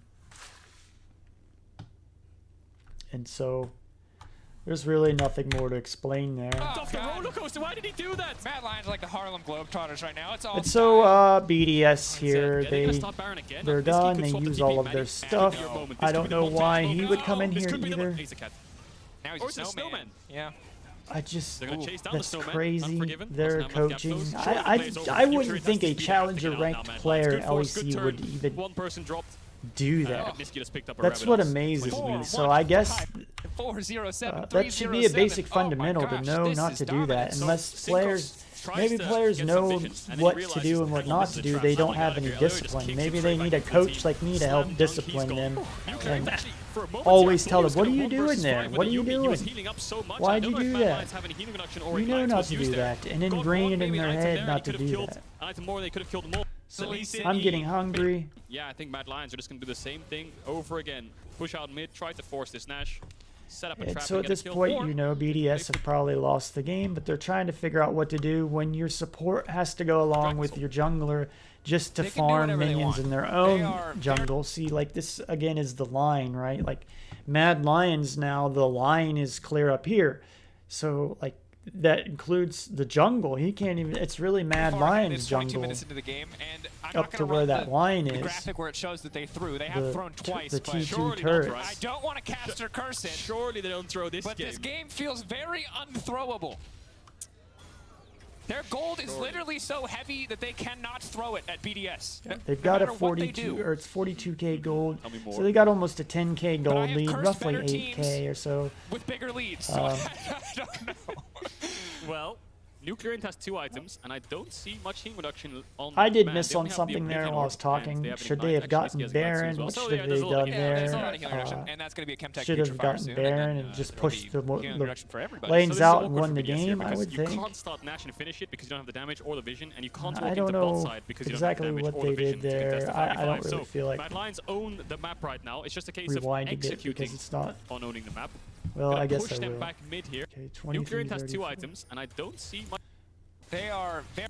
Dota here drops off to get the passive trying to figure auto out attack and then why dies to didn't the they take Baron dies to the Lee afterwards. Sin E.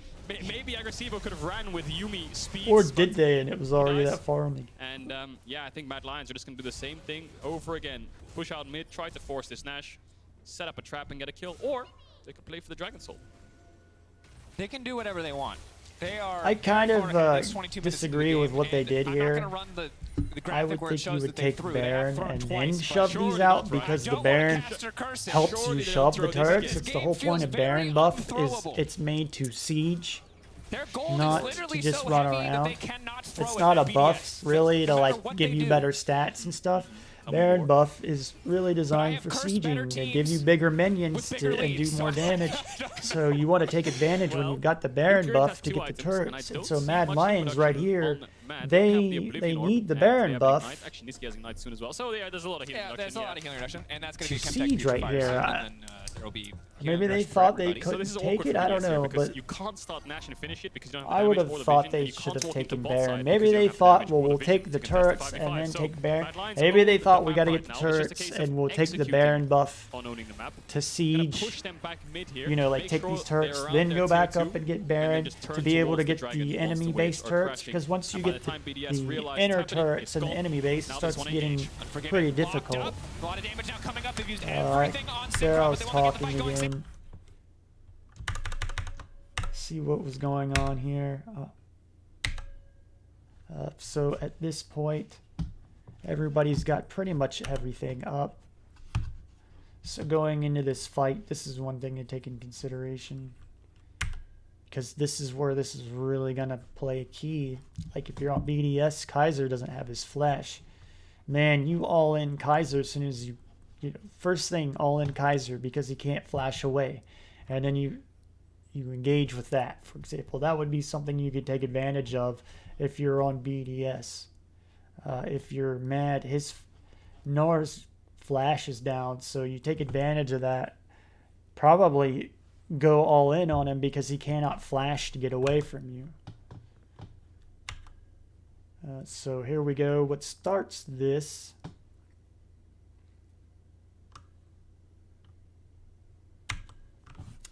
I guess BDS is going to not know that Mad has Ornn and Lee Sin down here. They must think that they're getting ready to go to Dragon or recalling from another lane or something. So I don't know what's up with BDS. I thought Grabs was a coach. I thought Grabs was a highly respected coach. Maybe I mean, it could be a thing where management won't allow Grabs to do what he needs to do. Grabs, I would work with you. If anyone knows Grabs, please contact me, my Twitter, my email. I'm looking for a team to work for.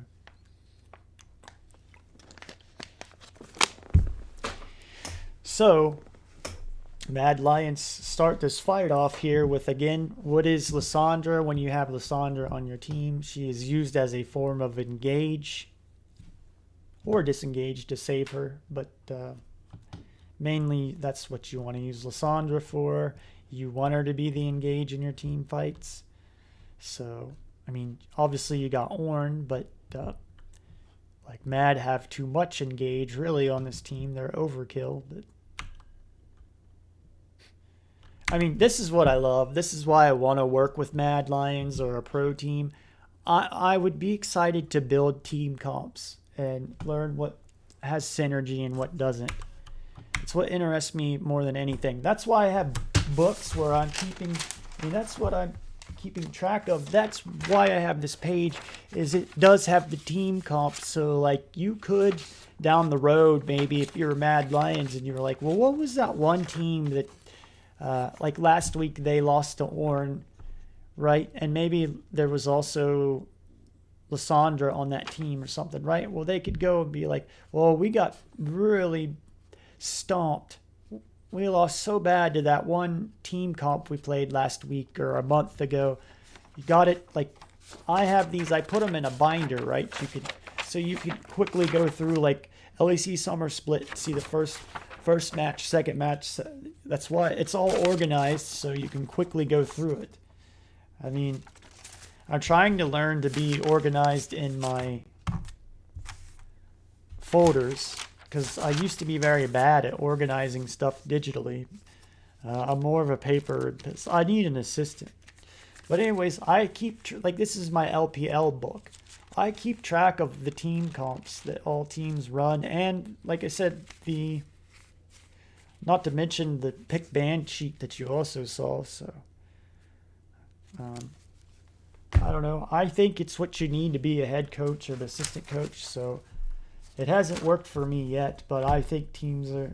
I also haven't tried to be a coach till now, though. I didn't have my life in order. That's one thing. I think I shouldn't go to a team and want to work for them until I'm in the position that I can work for them. If I had something going on in my life and I could only give them 50%, I want to give them 100%. And also, I just noticed he didn't take... That was his E that rooted him. Earlier, I was trying to figure out. He didn't take Everfrost. He took Lysandra's. All right, so going on. He gets rooted by Niski's E. Or W, I mean. So he gets... and he got ulted.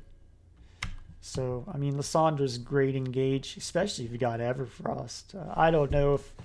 I don't particularly remember. I'd have to look if... And I'm behind.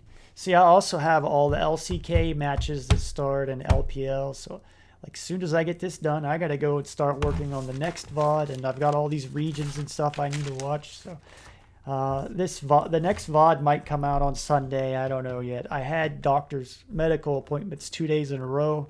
The last 2 days, and it was early in the morning where sometimes I'm up late working on this. So, it really messed my schedule up. I apologize. Trying to be professional.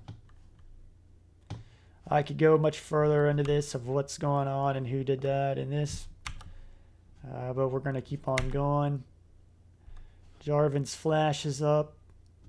Or Jarvan's flash is now. I mean, like at this position, I don't think you're going to be able to take advantage of that. But see, like, I was kind of hitting on it earlier, though. Like, his flash is down. Well... in the positioning department, like, you don't all-in Jarvan until his flash is down. Like, you don't all-in people till you know their flash is down, because right there you can all-in them and they can flash out. So once their flash is down and you know that and you keep track of it, then you all-in them.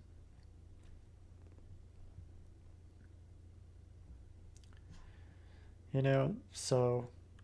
I've went into depth, I think, much deeper and further than my last VODs. I'm seeing what to do and what to tell you.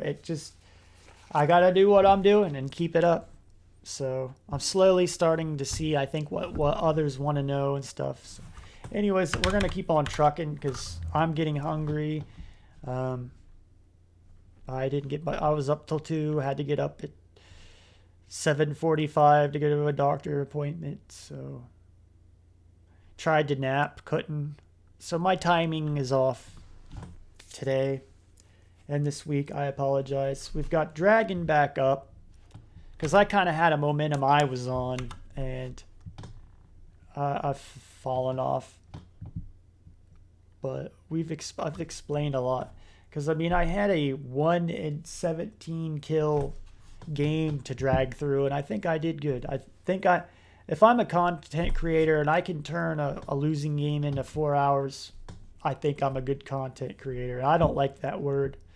So Mad have the Baron and the Baron river control. And once you have the line, your line is moved up to here and your Mad Lions, right? That's probably not a great explanation. And also Mad have the spirit, the soul now, which again, remember, dragon, which when you say dragon, dragon also means scuttle crab to get the dragon. But anyways, dragon, herald, dragon, baron, win. Which I would think the heralds in there are already a given. So some stuff went on there, I think. Yeah, I didn't have the commentators on there again. This is one of those situations where are you playing to win or are you playing not to lose? Because if you're playing not to lose here, stand at your tower, save your stats, and then do nothing. But if you're playing to win, flip it. And, well, it's probably a 1% chance on their flip, but you gotta flip coin that flips. coin. BDS Get good and learn the champion so you don't ever no need to make a coin flip, you know, to make the right decision. He knows he's there somewhere. Unless that's bad players that coin flip. That means they don't know the champion. You want to be the best. I mean, you don't have to be the best player. You don't have to be a good player. You can aspire to be a bad player, like the players on this team, BDS or Astralis. You can aspire to be that bad. I wouldn't want to be.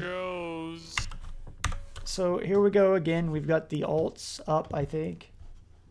I kind of lost momentum earlier in the game and kind of went off the rails of where I was trying to go. So we got another fight going on here. We got Niski's flanking them. Again, they are choked again. So see, you've got your opponents choked on 3 different sides here. They're going to get choked out. They're not going to be able to go anywhere. They shouldn't be grouped up like this, especially if he was a Jace or a Gangplank. Or give me some other poke champions, everybody. Caitlyn. So here we go. Yuumi. And we could also take into consideration here his flash. Jarvan's flash is down. Twitch's flash is down. Mad still have all of their stuff up, so they can already just all in them and probably win the game. They got a 46k gold to 37k, 10k gold lead. So it starts here where Elyoya flanks them. They're at a choke point. I could explain more and stuff, but again, trying to do an hour-long video. We probably went 2 or 3. So it's gonna be dinner time soon, and I gotta working on the next game, Astralis, and the notes and stuff. So, which I feel like I should work on it tonight, but I'd kind of like to hold off on it till tomorrow. So maybe a day late on your VODs. I am sorry. I want to get these VODs out to you the day of the game. So like Mad Lions, if they wanted to, they could see this the day of or the next day while they're sitting there waiting to see what they did wrong. But also a week later might be good too, because when you got a week away from something, like even writing papers in college and school and stuff, if you get away from it for a day or a week and you come back, you start to see things much differently than you did. So that is good for some things. So some people get knocked up here.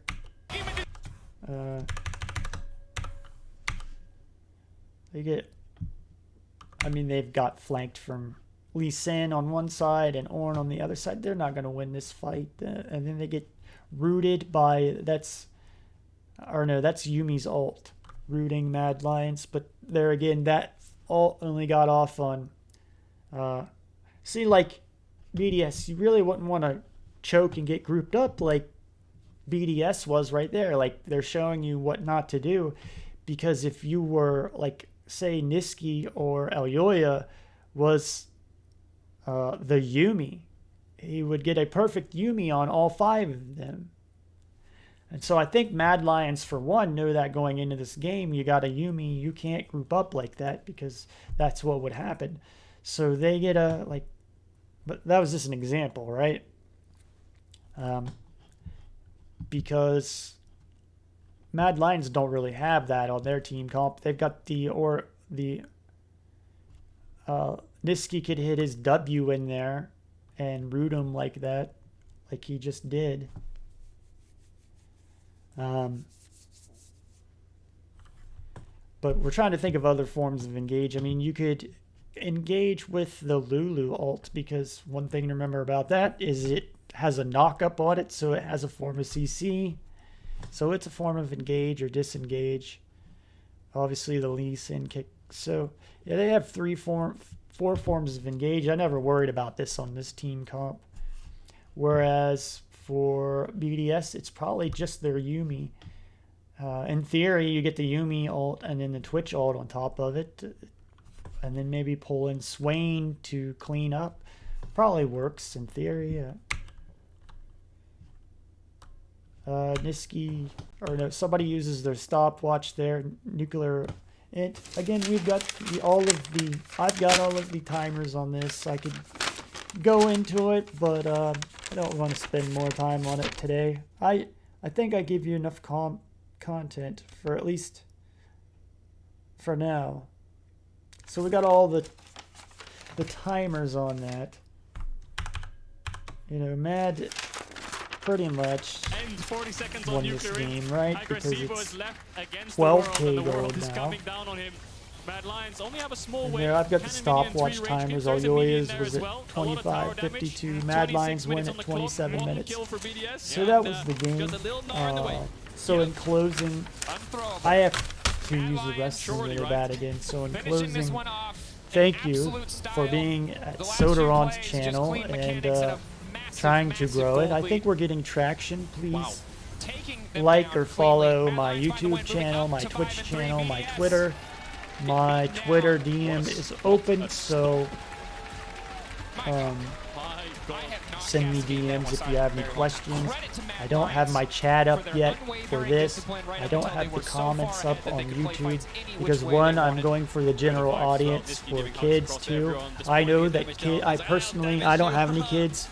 I had a girlfriend that her son would watch things like this. So I know that there's other kids out there that love watching others that are older do video game stuff. So I want to be a role model to them. I don't think they have too many positive people to look up to. So my content is general audience, and I don't want the comments on there to be negative. So I may put them on. If I realize I've got followers that won't be negative and flame each other on the comment board, I'll leave the comments up on YouTube. But that's why they're off. That's the only reason.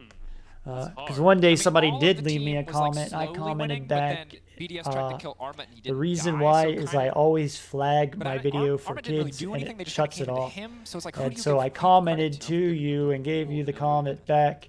But then I hadn't clicked the audience thing yet, so that's why, and it turned it off. Anyway, so that's for today. but they're playing the music that plays us off, which means we've set up dumb stuff that they want us to leave. Anyway, Kaiser, again, interview after the break. Don't go anyway, anywhere. thanks again, Coach Sodaron channel.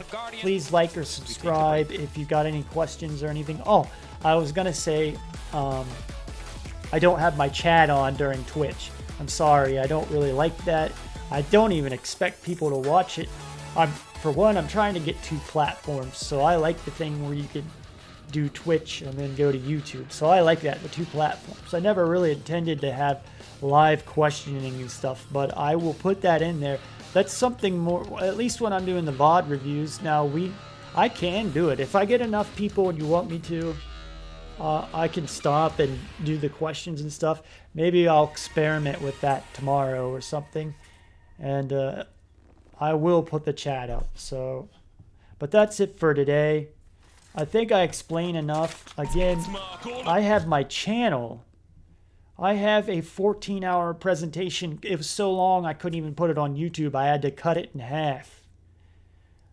So that's always there for everyone. Please go look at it. It doesn't have timestamps through it. I haven't really had time to go through it.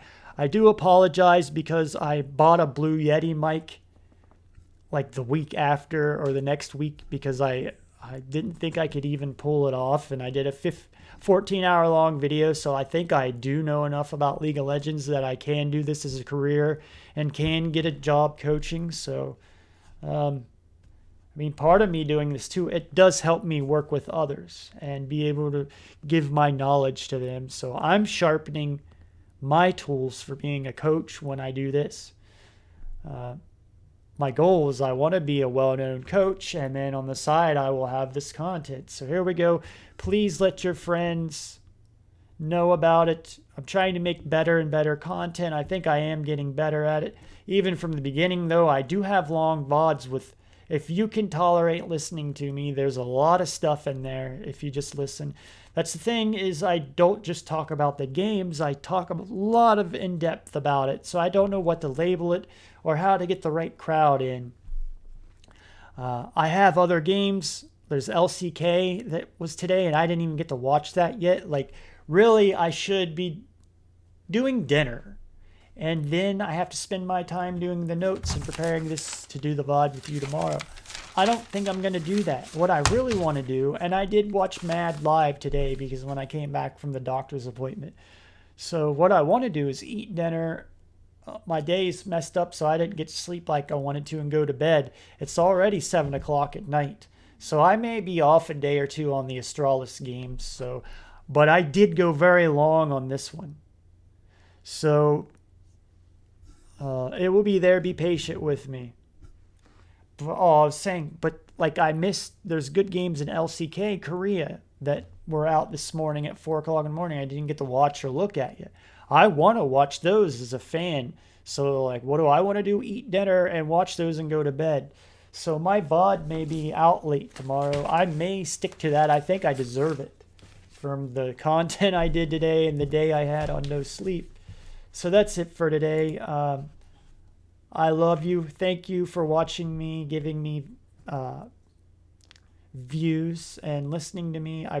I do promise with you, I know what I'm talking about. I just need to improve with how I teach things and explain to you, and that's what we're doing. So I hope that anyone out there, any of this helps you. Yeah, I probably won't get to work on the notes tonight for the Astralis games, so it may be a day or two behind. I'm sorry, but I put in enough today. This is 2 hours and 7 minutes. So I already did a weekend's worth. I only want to do like an hour of content per each VOD, because normally a game's like at tops 40, 50 minutes. So if I give at least 10 minutes of content with the game, I already win. I already give you good content. But if you watch the whole thing, I'm giving you a lot of coaching stuff throughout the game that you're not going to find anywhere else. I have 20 years or more of gaming experience. It's something where, like, if I'm in the game playing, I know every situation and what to do when I'm in that situation. It goes back to the coin flipping thing. If you know what you're doing, you don't ever coin flip. You don't need to come down to some type of decision that you're stuck in and you go, well, I'm just going to all in and gamble. You shouldn't ever be in that position. You should be good enough to outplay. So look at it that way, please. And we're gonna work on that. I don't want you to coin flip. So that's it for today. I have to go to the bathroom again. So Sodaron, please subscribe. If you got questions, DM me. My email's on there. Reach out to me. I got a Twitch. I got a PayPal even on there. If you want to help fund and get the channel, get some emotes or something going, or help editing better. Because the next steps to get a computer that I can do much better video editing. And then maybe I can take, right now I give you really good content, but it's strung out, you know, like I need to get it condensed into maybe some edited videos where you don't have to skip through so much. So please be patient. Right now you do have to do a lot of work probably where you're skipping through my stuff and organizing it for me. But you know, the next step is to get the funding going, and then we'll get some art, or maybe I'll get a video editor. I would love to have somebody do this stuff for me. I don't want to do the editing. I don't want to do the art. I just want to be able to focus on the content, the watching the games. That's already a job enough. It's difficult to do all of that I'm trying to do. I mean, I only put 2 VODs out a week, but there's so much time into each VOD I have. That's why I started the clip of the week, to show you I am doing other stuff. I'm not wasting my time. I'm working on this game every day. I'm working to become a better coach. So if I'm behind or something, I'm sorry. I don't get paid. But like the next step, you know, is to get a video editor and then get like an artist to help get emotes and cool icons and stuff. And then maybe somebody, you know, someday maybe I'll need mods. So I do see it slowly getting there. It has to start at some point. And so I thank all of you out there right now for being patient with me and watching and listening. You know, like that's one reason I got the Blue Yeti mic. I can't really, me personally, I can't really stand listening to a headset. So if somebody unless they're a famous player, I'm not going to listen to them unless they have a good mic. So I feel like the value and the things I say are important. So you get a good value out of my voice, out of the things I say. So that's it for this week. I'm sorry if I'm behind or something. Again, I'm going to get some solo queue play too. Like in the World's time, we've got September coming up. We're in the middle of the summer split, so 6 more weeks or something like that. And I think it's past that. Like we're in the middle or beyond the middle of the summer season in all the regions. So once the playoffs come, we'll have more time, and then a whole month free to Worlds. So I thank you for helping grow Sodaron channel. It's to become a Coach Sodaron. We're wanting to get on a team. You will be there with me every step of the way. So I thank you. Please let others know. Please help me get the views so we can get this growing. And that's it. Love you. Peace and love.